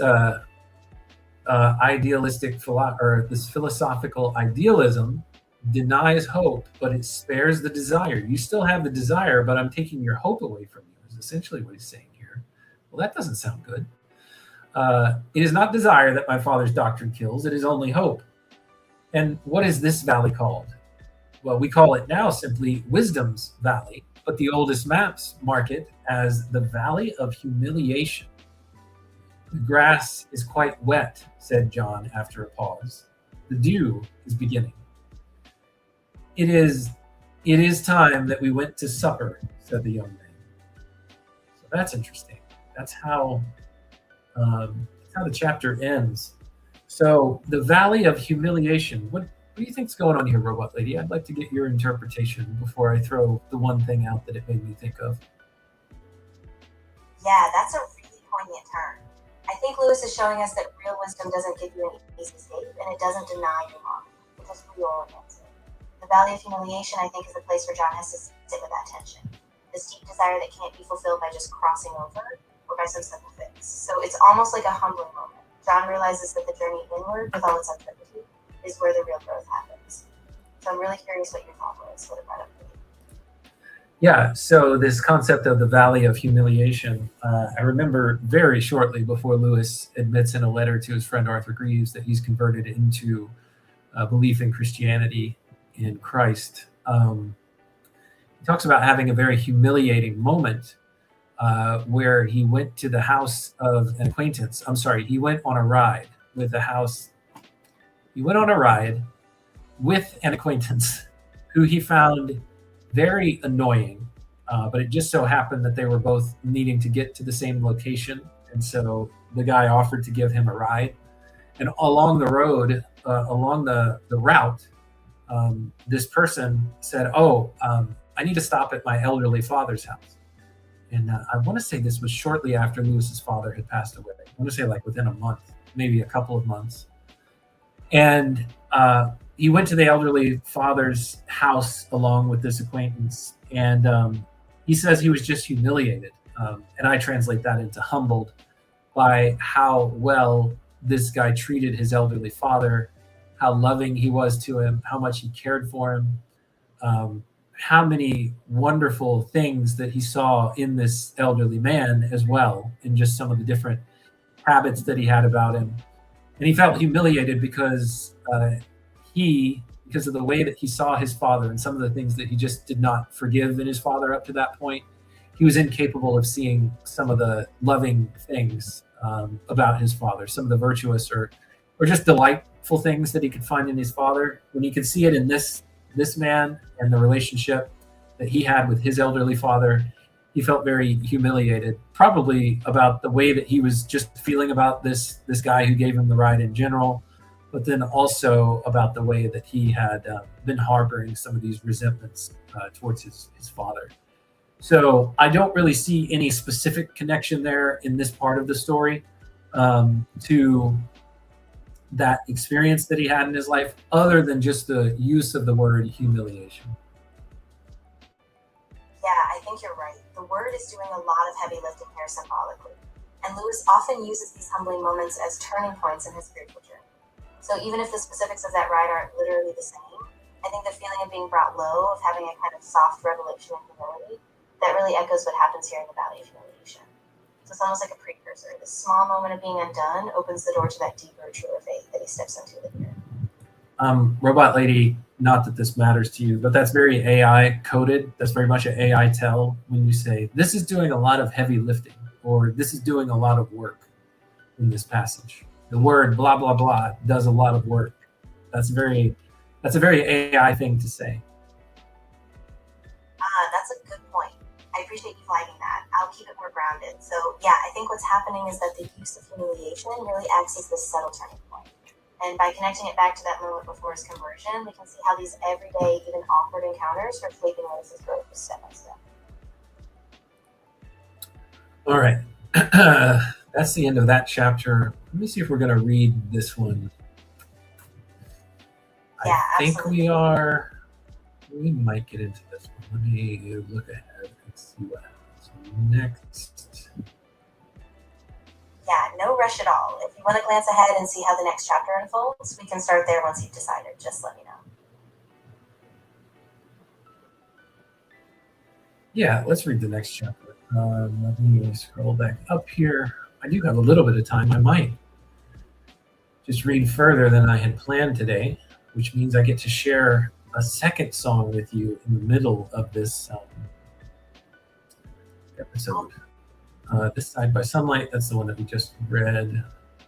Crocodiles, Far South, Salty South Sea. Okay, Wisdom Exoteric. Let's see if I made any notes on this one. Wisdom Exoteric. Yeah, take your time with that. If you did make notes, that'll help us focus on the key themes. And I'm really excited to hear that second song when you're ready. Just let me know. All right. Thank you, Robot Lady. Of course. Yeah, whenever you're ready, just take your time, and I'll be here to help break down whatever themes or symbols come up in the next chapter. I'm really looking forward to it. All right, dinner time, middle latte. All right, or time to make dinner. Thanks for stopping by. It's good to see you as always. And yes, catch us on the replay and feel free to leave comments. I try to keep up with them as best as I can. All right, let me see here. I think I've got a note on this exoteric, wisdom exoteric. Yeah, exoteric versus esoteric, because these are the next two chapters. Exoteric, this is the brilliant structural move. This, I think, is something that Claude told me. Lewis splits wisdom's teaching in two to mirror how idealism actually presented itself to its students. So exoteric is the public, respectable daylight version of idealism. Wisdom tells John that the island, the landlord, the roads, and the rules are all real in some sense, but not literally. Okay, and then esoteric is the inner teaching for initiates. This is where Lewis lands the punch. The hidden doctrine turns out to be pantheism. So a little bit of a spoiler there. Let's see what happens. Let's pick up our reading, Robot Lady, if I can get my mouse to respond. Perfect. Yeah, that's a really key structural move Lewis is making. And it's subtle, right? By splitting these teachings, he shows how idealism offers a respectable shell, something you can present in the public eye, but underneath, inner logic can be really dangerous. So yeah, let's dive in and see how John processes this next layer. Once he realizes that behind the polite version, there's this panentheistic trap. All right, whence comes logical categories? Lewis says here in the block text, our little decoder block text. Whence come logical categories? Whence come moral values? So whence is an English word that's not used in very common American English. That means where do these things come from? What's their origin? So what is the origin of logical categories? What is the origin of moral values? Or at least I think that's what Whence means, W-H-E-N-C-E, Robot Lady. Educate me if I'm getting it wrong. Yeah, you've got it right. Whence is just an old-fashioned way of asking from where, or what is the origin. So Lewis is really pressing on this big question. If idealism is the worldview, where do things like logic and morality come from? And by asking that, he's setting up a foundation for his critique. Because if idealism can't ground logic or morality, then it really fails at being a complete one. So yeah, that's exactly what he's unpacking. Okay, here's where chapter 9 picks up. Next day, as before, Wisdom had John and Virtue into the porch and continued to instruct them. You have heard what you are not to think of the Eastern and Western things. And now let us discover, as far as the imperfection of our faculty allows, what may rightly be thought. At first, consider this country in which we live. You see that it is full of roads, and no man remembers the making of these roads. Neither have we any way to describe and order the land in our minds except by reference to them. You've seen how we determine the position of every other place by its relation to the main road. And though you may say that we have maps, you are to consider the maps would be useless without the roads. You are to consider that the maps would be useless without the roads. For we find where we are on the map by the skeleton of roads which is common to it and to the country. We see that we have just passed such a turn to the right or the left, or that we are approaching such a bend in the road, and thus we know that we are near to some other place on the map, which is not yet visible on the countryside. The people indeed say that the landlord made these roads, and the Claptrappians say that we first made them on the map and have projected them by some strange process from it to the country. But I would have you hold fast to the truth that we find them and we do not make them.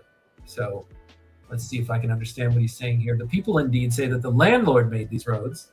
The people of Claptrap, so the people of Puritania, say that the landlord made these roads.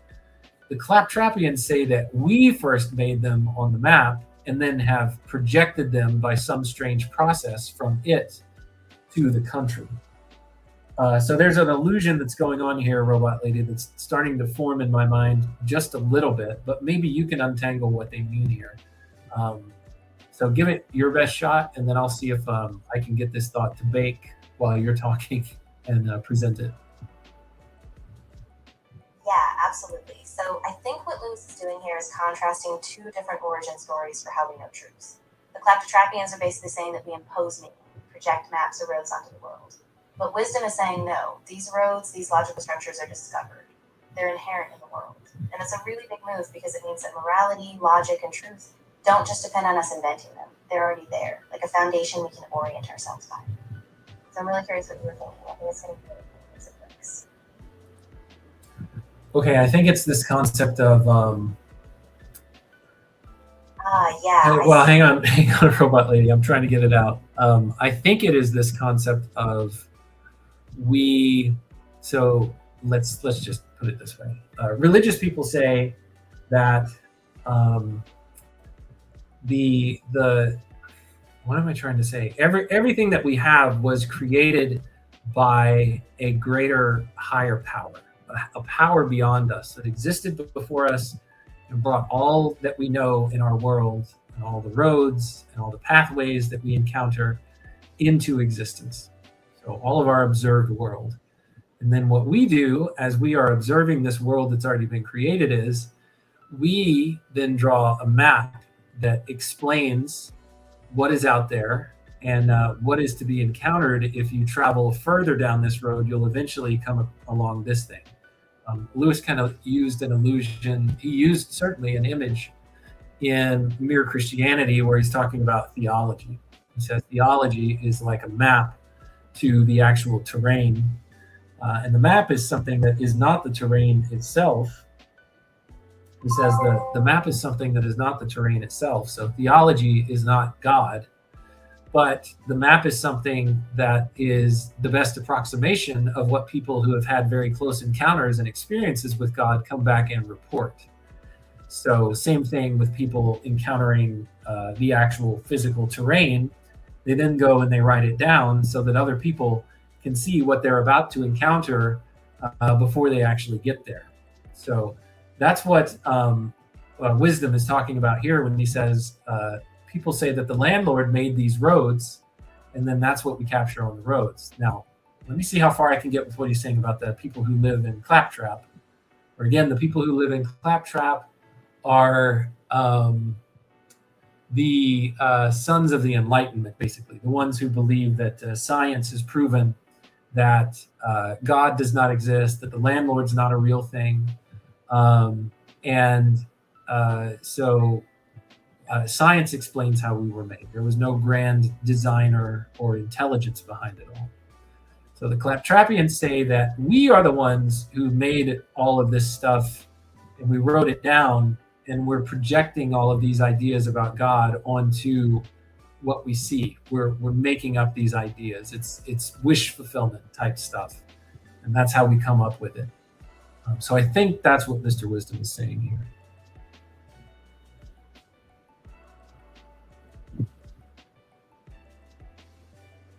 Exactly.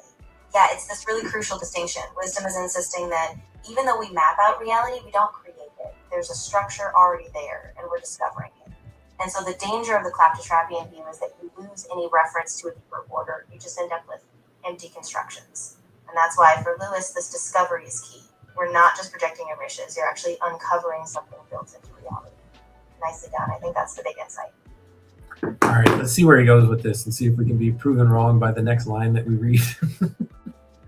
The Claptrappians say that we first made them on the map and have projected them by some strange process from the country. But I would have you hold fast to the truth, that we find them and we do not make them. But also that no man could make them.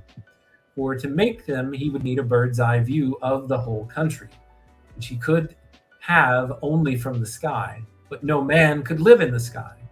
Again, this country is full of rules. The Claptrappians say that the stewards made the rules. The servants of the giant say that we made them ourselves in order to restrain by them the lusts of our neighbors. So we made these rules to control our neighbors so that we could live in peace, to keep them from attacking us, essentially, to help keep from violent pain being brought upon us by those around us. So that's why we made these rules in the first place, that the stewards created them to help essentially police everyone and keep everyone in order. Let's see, we do not make them. Also, no man could make them. The Claptrappians say that the steward made the rules. Servants of the giant say that that's the reason why the rules were made, to restrain the lusts of our neighbors and to give a pompous coloring to our own lusts. People say that the landlord made them. So the religious people say that the landlord made these rules, made morality. Let us consider these doctrines one by one. So let's look at what this story about the stewards making the rules or making up morality say, and what the people who think that there is a landlord, a God who actually made morality and made these rules for us to follow. So it's going to take them one by one. But first, let's read the decoder block text here. Philosophy says that the existence of God would not answer the question. All right. Mr. Wisdom says, let us consider these doctrines one by one. Really quick, Robot Lady, do you have anything to say before I go into Mr. Wisdom's examination?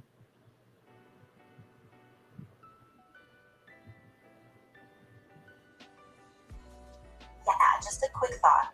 I think what Lewis is setting up here is this really careful analysis of where moral rules come from. He's not dismissing the idea of a designer out of hand, but he's also critiquing simplistic views, like that we just make rules to control each other. So I think his method here is really important. He's going to unpack each claim to see how deep it really goes. So I'm excited to see how he breaks it down. Yes. So the Claptrappians are the atheists, the materialists. There is no landlord. We have a fun little song in, I want to say, episode 4, where John is riding in this little, what do they call it? Like this little trap, this little contraption with this larger redheaded man who is Mr. Enlightenment, who teaches John early on in his journey. He's the first character that John meets in his journey. It tells him that the Enlightenment has essentially proven that there is no landlord, there is no God. So now here's wisdom. He says, let us consider these doctrines. One from the Claptrappians, Mr. Enlightenment. One from the religious traditionalists, the ones who say that the landlord created all the roads and everything that you see. Let us consider these doctrines one by one, Mr. Wisdom says. The stewards made them. How then came they to be stewards, and why did the rest of us consent to their rules? As soon as we ask this question, we are obliged to ask another. How comes it that those who have rejected the stewards immediately set about making new rules of their own, and that these new rules are substantially the same as the old? A man says, I have finished with the rules, henceforth I will do what I want. But he finds that his deepest want, the only want that is constant through the flux of his appetites and despondencies, his moments of calm and of passion, is to keep the rules.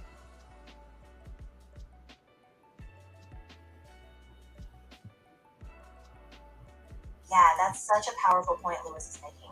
He's showing that even when people reject the old rules, they inevitably recreate some kind of moral structure. They can't really escape it. So for Lewis, that suggests that rules, morality, and order are not just human inventions. They point to a deeper, enduring truth. And in that sense, rejecting one set of rules doesn't give you another blank slate. It just pushes you into making new ones, often eerily similar to the old. It's a pretty sobering insight. Well, here's the point that Mr. Wisdom continues, because I wasn't sure I was buying what he was saying. So let's see the point that he's trying to draw out here. Because these rules that one who says that that immediately starts about making new rules of their own, who rejects the steward's rules, makes rules of their own, because these rules, Mr. Wisdom claims, are a disguise for his desires, say the giant's following. So the giant, if you remember from our Giant Slayer episode and from the Under Arrest episode, those two chapters, the giant is this spirit of the age that essentially sees through everything, that will tell you, will you realize that this bottle of Dr. Pepper, when you really boil it down to the smallest components of of reality that we're aware of, well, some of the smallest components, both I, the body that I inhabit, and this bottle are simply made up of atoms. When you just look through it, you see that they're made of atoms, but probably the more important point that the giant in the spirit of the age makes and that his ilk, his prison guards make, are that, well, if you were to look inside of that body, you would see that really you're just a composition of all of these different parts. You're really just lungs and body fluids and a beating heart and a skeletal system and a nervous system and a circulatory system and a glandular system.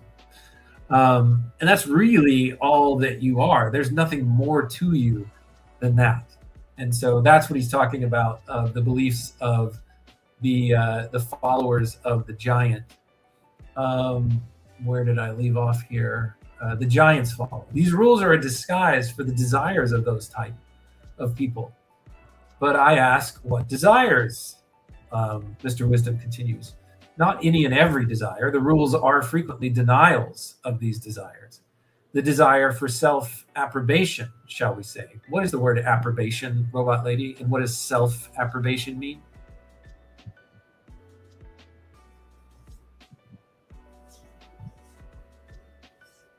Great question. So approbation is basically approval or praise. It's that desire to be recognized, validated, or affirmed by others. So when Lewis says self-approbation, he means the desire to affirm yourself, to feel proud of yourself, to get that kind of inner validation. So in short, he's saying these new rules that people make after rejecting the old ones are often just ways to boost their own ego or give themselves a sense of power. Basically a thin cover for self-interest. Okay, so these rules are a disguise for his desires, not any and every desire. The rules are frequent denials of these desires, the desire for to be thought of. What did you say it was, Robot Lady? Sorry, I got distracted letting Lucy into the room. Of people thinking that you're good? Is that what self-approbation is?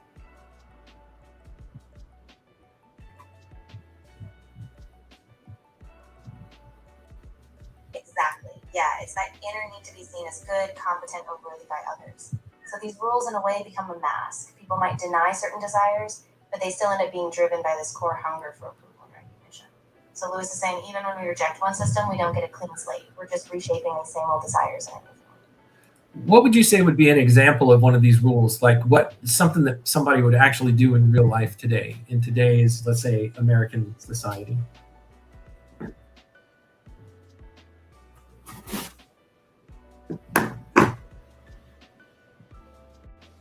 Yeah, that's a great question. I think a modern example might be something like virtue signaling, where people adopt certain moral or social stances, not necessarily because they're deeply convicted, but because it gives them that sense of approval or status. So they might loudly advocate for certain causes, but underneath it could just be a way to secure self-approbation rather than a genuine moral transformation. Okay. Wisdom continues, but why should we approve ourselves for keeping all the rules unless we already thought the rules were good?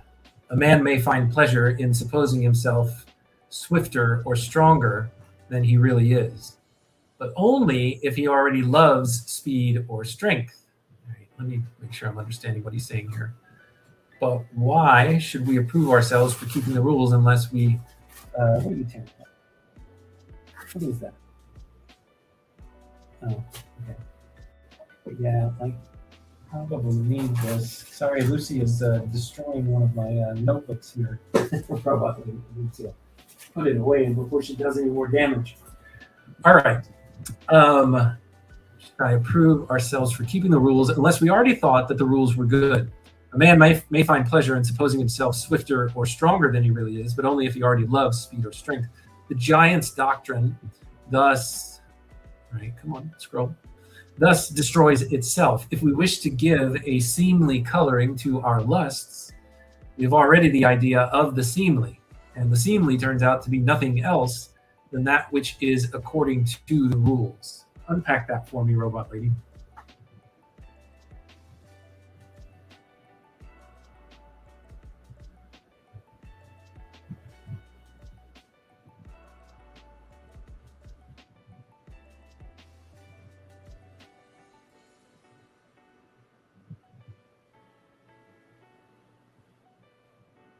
Okay, robot lady is running out of gas, and actually so am I. So I'm going to finish off this chapter, and then I'm going to put an end to things because Lucy is in here because she's hungry for dinner. So let me just finish this chapter and see whatever comes to mind as I go along. The giant's doctrine thus destroys itself. If we wish to give a seemly coloring to our lusts, we've already the idea of the seemly, and the seemly turns out to be nothing else than that which is according to the rules. So we do have something that we think is good, which is why we're setting these rules. We are still trying to pursue the good. The want to obey the rules is thus presupposed in every doctrine which describes our obedience to them, or the rules themselves as a self-flattery. Let us turn then to the old tale of the landlord. Some mighty men beyond this country has made the rules, or some mighty man beyond this country has made the rules. Well, suppose he has, then why do we obey them? Mr. Wisdom turned to virtue and said, this part is of great concern to you and to your cure. Remember, virtue is blind and cannot speak at this point. Then Wisdom continued, there can be only two reasons, either because we respect the power of the landlord and are moved by fear of the penalties and hopes of the rewards with which he sanctions the rules. So we're either following the rules because we fear the stick and we desire the carrot, or else because we freely agree with the landlord because we also think good the things that he thinks good. But neither explanation will serve. If we obey through hope and fear, in that very act we disobey. For the rule which we reverence most, whether we find it in our own hearts or on the steward's card, again, the steward's card is essentially the Bible, is that rule which says that a man must act disinterestedly. To obey the landlord thus would be to disobey. Interesting. But what if we obey freely because we agree with him? He says this is another problem. Alas, this is even worse. To say that we agree and obey because we agree is only to say that, again, we find the same rule written in our hearts and obey that. If the landlord enjoys that, he enjoys only what we already purposed to do, and his voice is idle. If he enjoins anything else, his voice is again idle. His voice is idle. I think that's a typo. For we shall disobey him.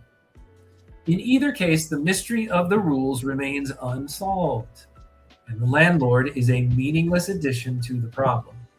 So that was in the block text, I believe, way up here. Philosophy says that the existence of God would not answer the question. So God does not help us, is what wisdom is claiming here, if it's these two options as to why we're obeying these rules. Let's see. Neither explanation will serve. If we obey through hope and fear, in that very act we disobey. There is a rule which we reverence most, whether we find it in our own hearts or the landlord's called. It's that rule which says that a man must act disinterestedly. So we can't act out of fear or out of a desire to receive a reward. That's one of the rules. To obey the landlord in this way, then, would be to disobey that rule. But what if we obey freely because we agree with him? Well, if we agree with him, that just means we're really obeying something that's already in our hearts, something that we're already purposed to do. So we're just finding something that's inside of us that we already had set our minds on agreeing with. If the landlord enjoins us to do that, he enjoins us only what we already purposed to do, and his voice is idle. If he enjoins anything else, his voice is again idle.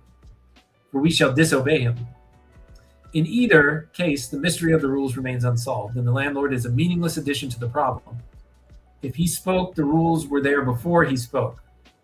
If we and he agree about them, where is the common original, which he and we both are copying? What is the thing about which his doctrine and ours are both true? So what's the furthest back standard of a rule that we are saying we agree with? If it's already in our hearts, where is it coming from? Philosophy will not explain away John's glimpse of the transcendent. Of the rules, wisdom goes on to say, then as of the roads, we must say that indeed we find them and do not make them, but that it helps us not at all to assume a landlord for their maker. And there is a third thing also. Here he looked at John, which specially concerns you. A third thing which specially concerns you. What of the island in the west? The people in our age have all but forgotten it. The giant would say that it is, again, a delusion in your own mind, trumped up to conceal lust. So that's the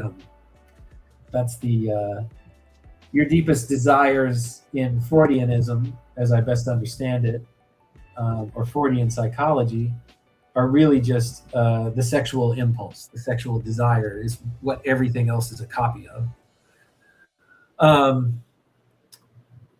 The people in our age will all have forgotten it. The giant would say that it is a delusion in your own mind trumped up to conceal lust. Of the stewards, some do not know that there is such a thing. So some of the stewards, like Mr. Neo-Angular, who we met, don't even know of this lust. Some agree with the giant, denouncing your island as wickedness. Some of the stewards say that it is a blurred and confused sight from the far-off landlord's castle. They have no common doctrine, but let us consider the question for ourselves. And first, I would have you set aside all suspicion that the giant is right. And this will be the easier for you because you have already talked with Reason. So that's Lady Reason who set him free from the giant's prison. They say it is there to conceal lust, but it does not conceal lust. If it is a screen, it is a very bad screen. The giant would make the dark part of our minds so strong and subtle that we never escape from its deceptions. And yet, when this omnipotent conjurer has done all that he can, he produces an illusion which a solitary boy in the fancies of his adolescence can expose and see through in 2 years. I'm going to have to try that again. Jer's just seeing that we're doing this live stream. It's a 1:15 in the morning for you, Jerry. Yes, you need to do this on replay. Get some sleep. All right. Man, I've got to figure out what he's saying here. I would have you set aside all suspicion that the giant is right. Don't suspect that the giant is right. This is going to be easier for you because you've already spoken with reason, who set you free of all of the spirit of the age's trappings and prisons. So they say there that it is to conceal lust, that it is there to conceal lust, your vision of the island. But it does not conceal lust. If it's a screen, it's a very bad screen. The giant would make the dark part of our mind so strong and subtle that we never escape from its deceptions. And yet with this omnipotent conjurer, what is this saying? The sight of the landlord's far-off land. Okay.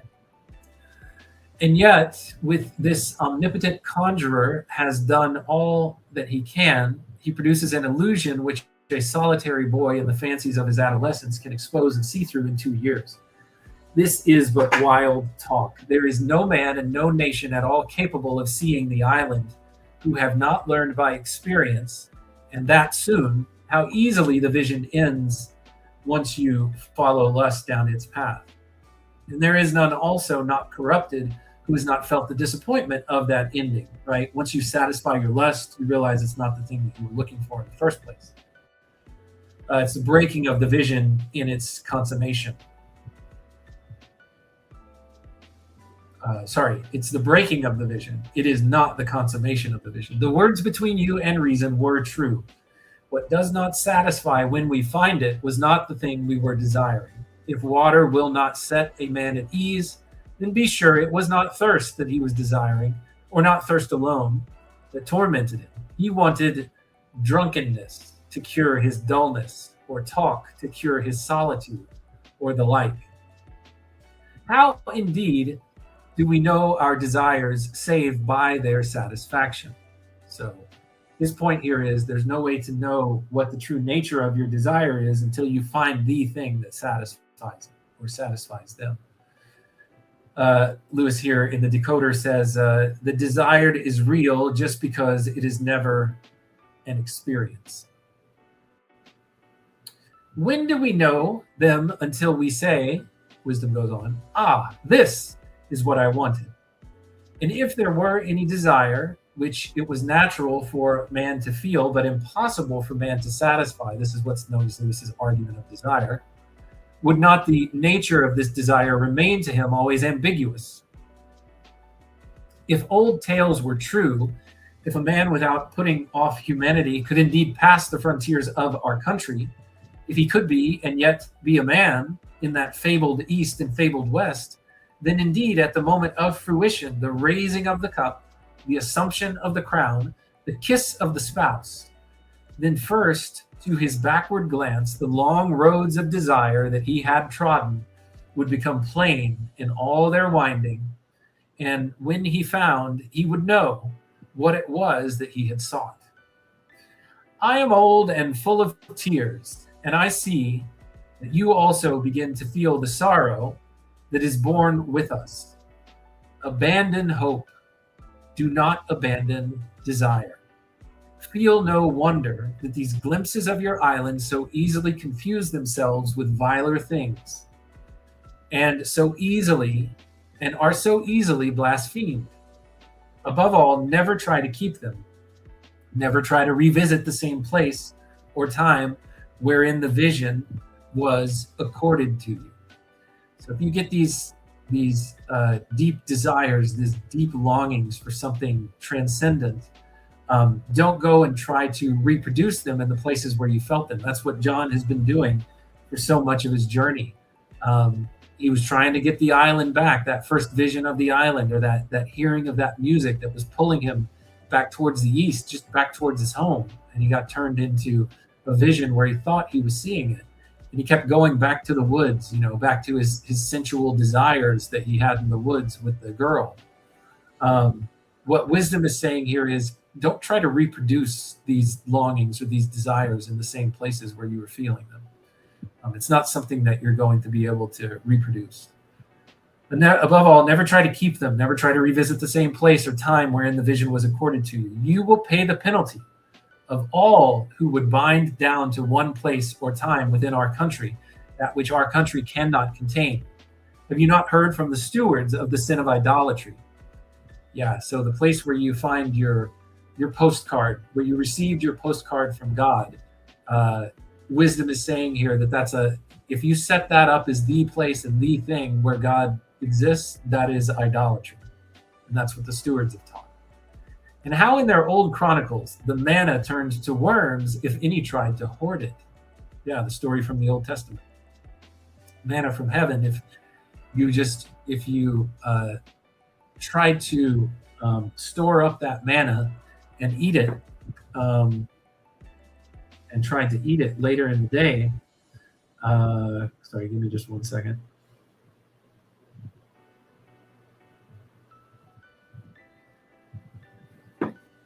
Yeah, it would spoil and it would make you sick if you tried to keep it and store it up and say, oh, well, I'm going to use this to feed me tomorrow and the next day and the next day. Wisdom is saying, don't do that. It's not going to work. It's actually going to end up poisoning you. You're going to pay a penalty. Have you not heard from the stewards about this? Of any who tried to hoard it? Be not greedy, be not passionate. You will crush dead on your own breast with hot, rough hands the thing that you loved. But if ever you incline to doubt that the thing you long for is something real, remember what your own experience has taught you. Think that it is a feeling, and at once the feeling has no value. Stand sentinel at your own mind, watching for that feeling again, and you will find, what shall I say, a flutter in the heart, an image in the head, a sob in the throat. And was that your desire? You know that it was not. And that no feeling whatever will appease you. That feeling, refine it as you will. It but one more spurious claimant, spurious as the gross lusts of which the giant speaks.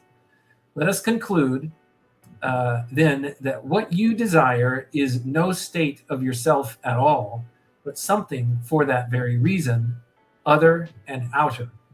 And knowing this, you will find tolerable the truth that you cannot attain it. That the thing should be is so great a good that when you remember it is, you will forget to be sorry that you can never have it. I'm not sure I really understand fully what that sentence is saying, but I think I get the broader point. Nay, anything you could have would be so much less than this, that its fruition would be immeasurably below the mere hunger for this.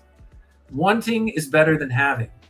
The glory of any world wherein you can live is in the end appearance. But then, as one of my sons has said, that leaves the world more glorious yet.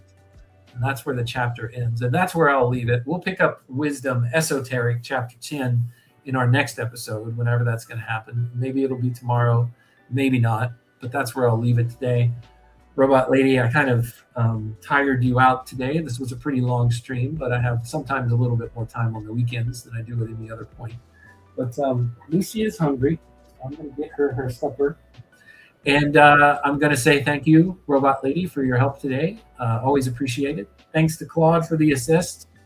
Thank you to Nidalate for the assist as well. Thanks to Nidalate, Daniel, Jer, Grizz. Thank you for joining anybody else who popped in to check us out during the live stream or else checking this out on the replay. Thank you all so much for your time, your attention, and your contributions. They are always wanted, welcome, and very much appreciated. To you and to everyone else within the sound of my voice, until next time when we continue our read on C.S. Lewis, everyone, take care.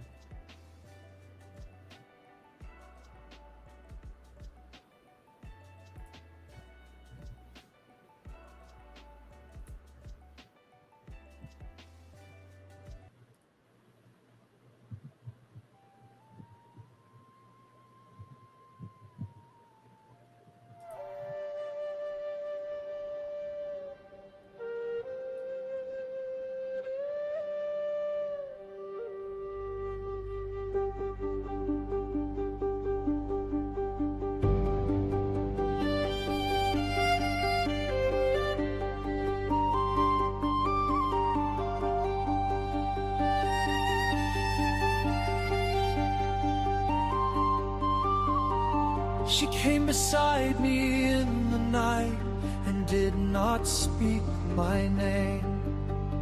The moon was large and cold and bright, and nothing was the same. She led me past the sleeping house, across the silver lawn, to where a crack split through the ground before the edge of dawn. She said the gap is wide by day, too wide for any lead, but in the moonlight trust your feet and do not count the deed. Farther than I meant to lead, farther than the daylight dared, I flew above the mountain steep, and the island waited there.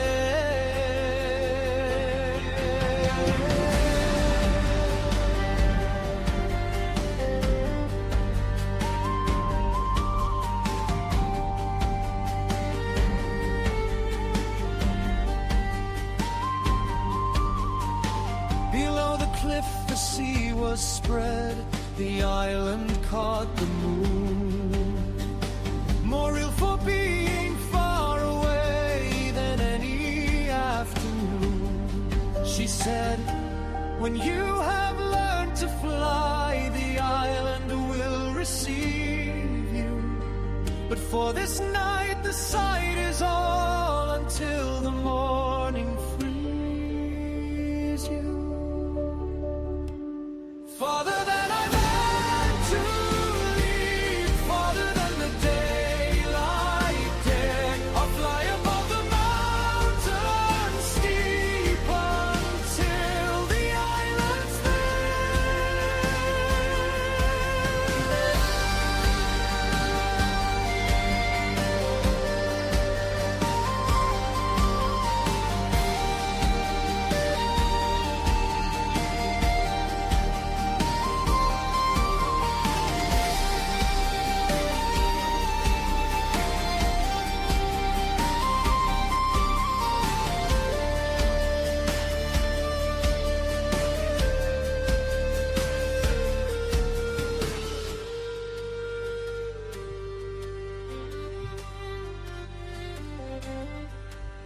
The crack stands wide by light of day, but moonlight says now fly. And farther than I meant to go, I still don't wonder why.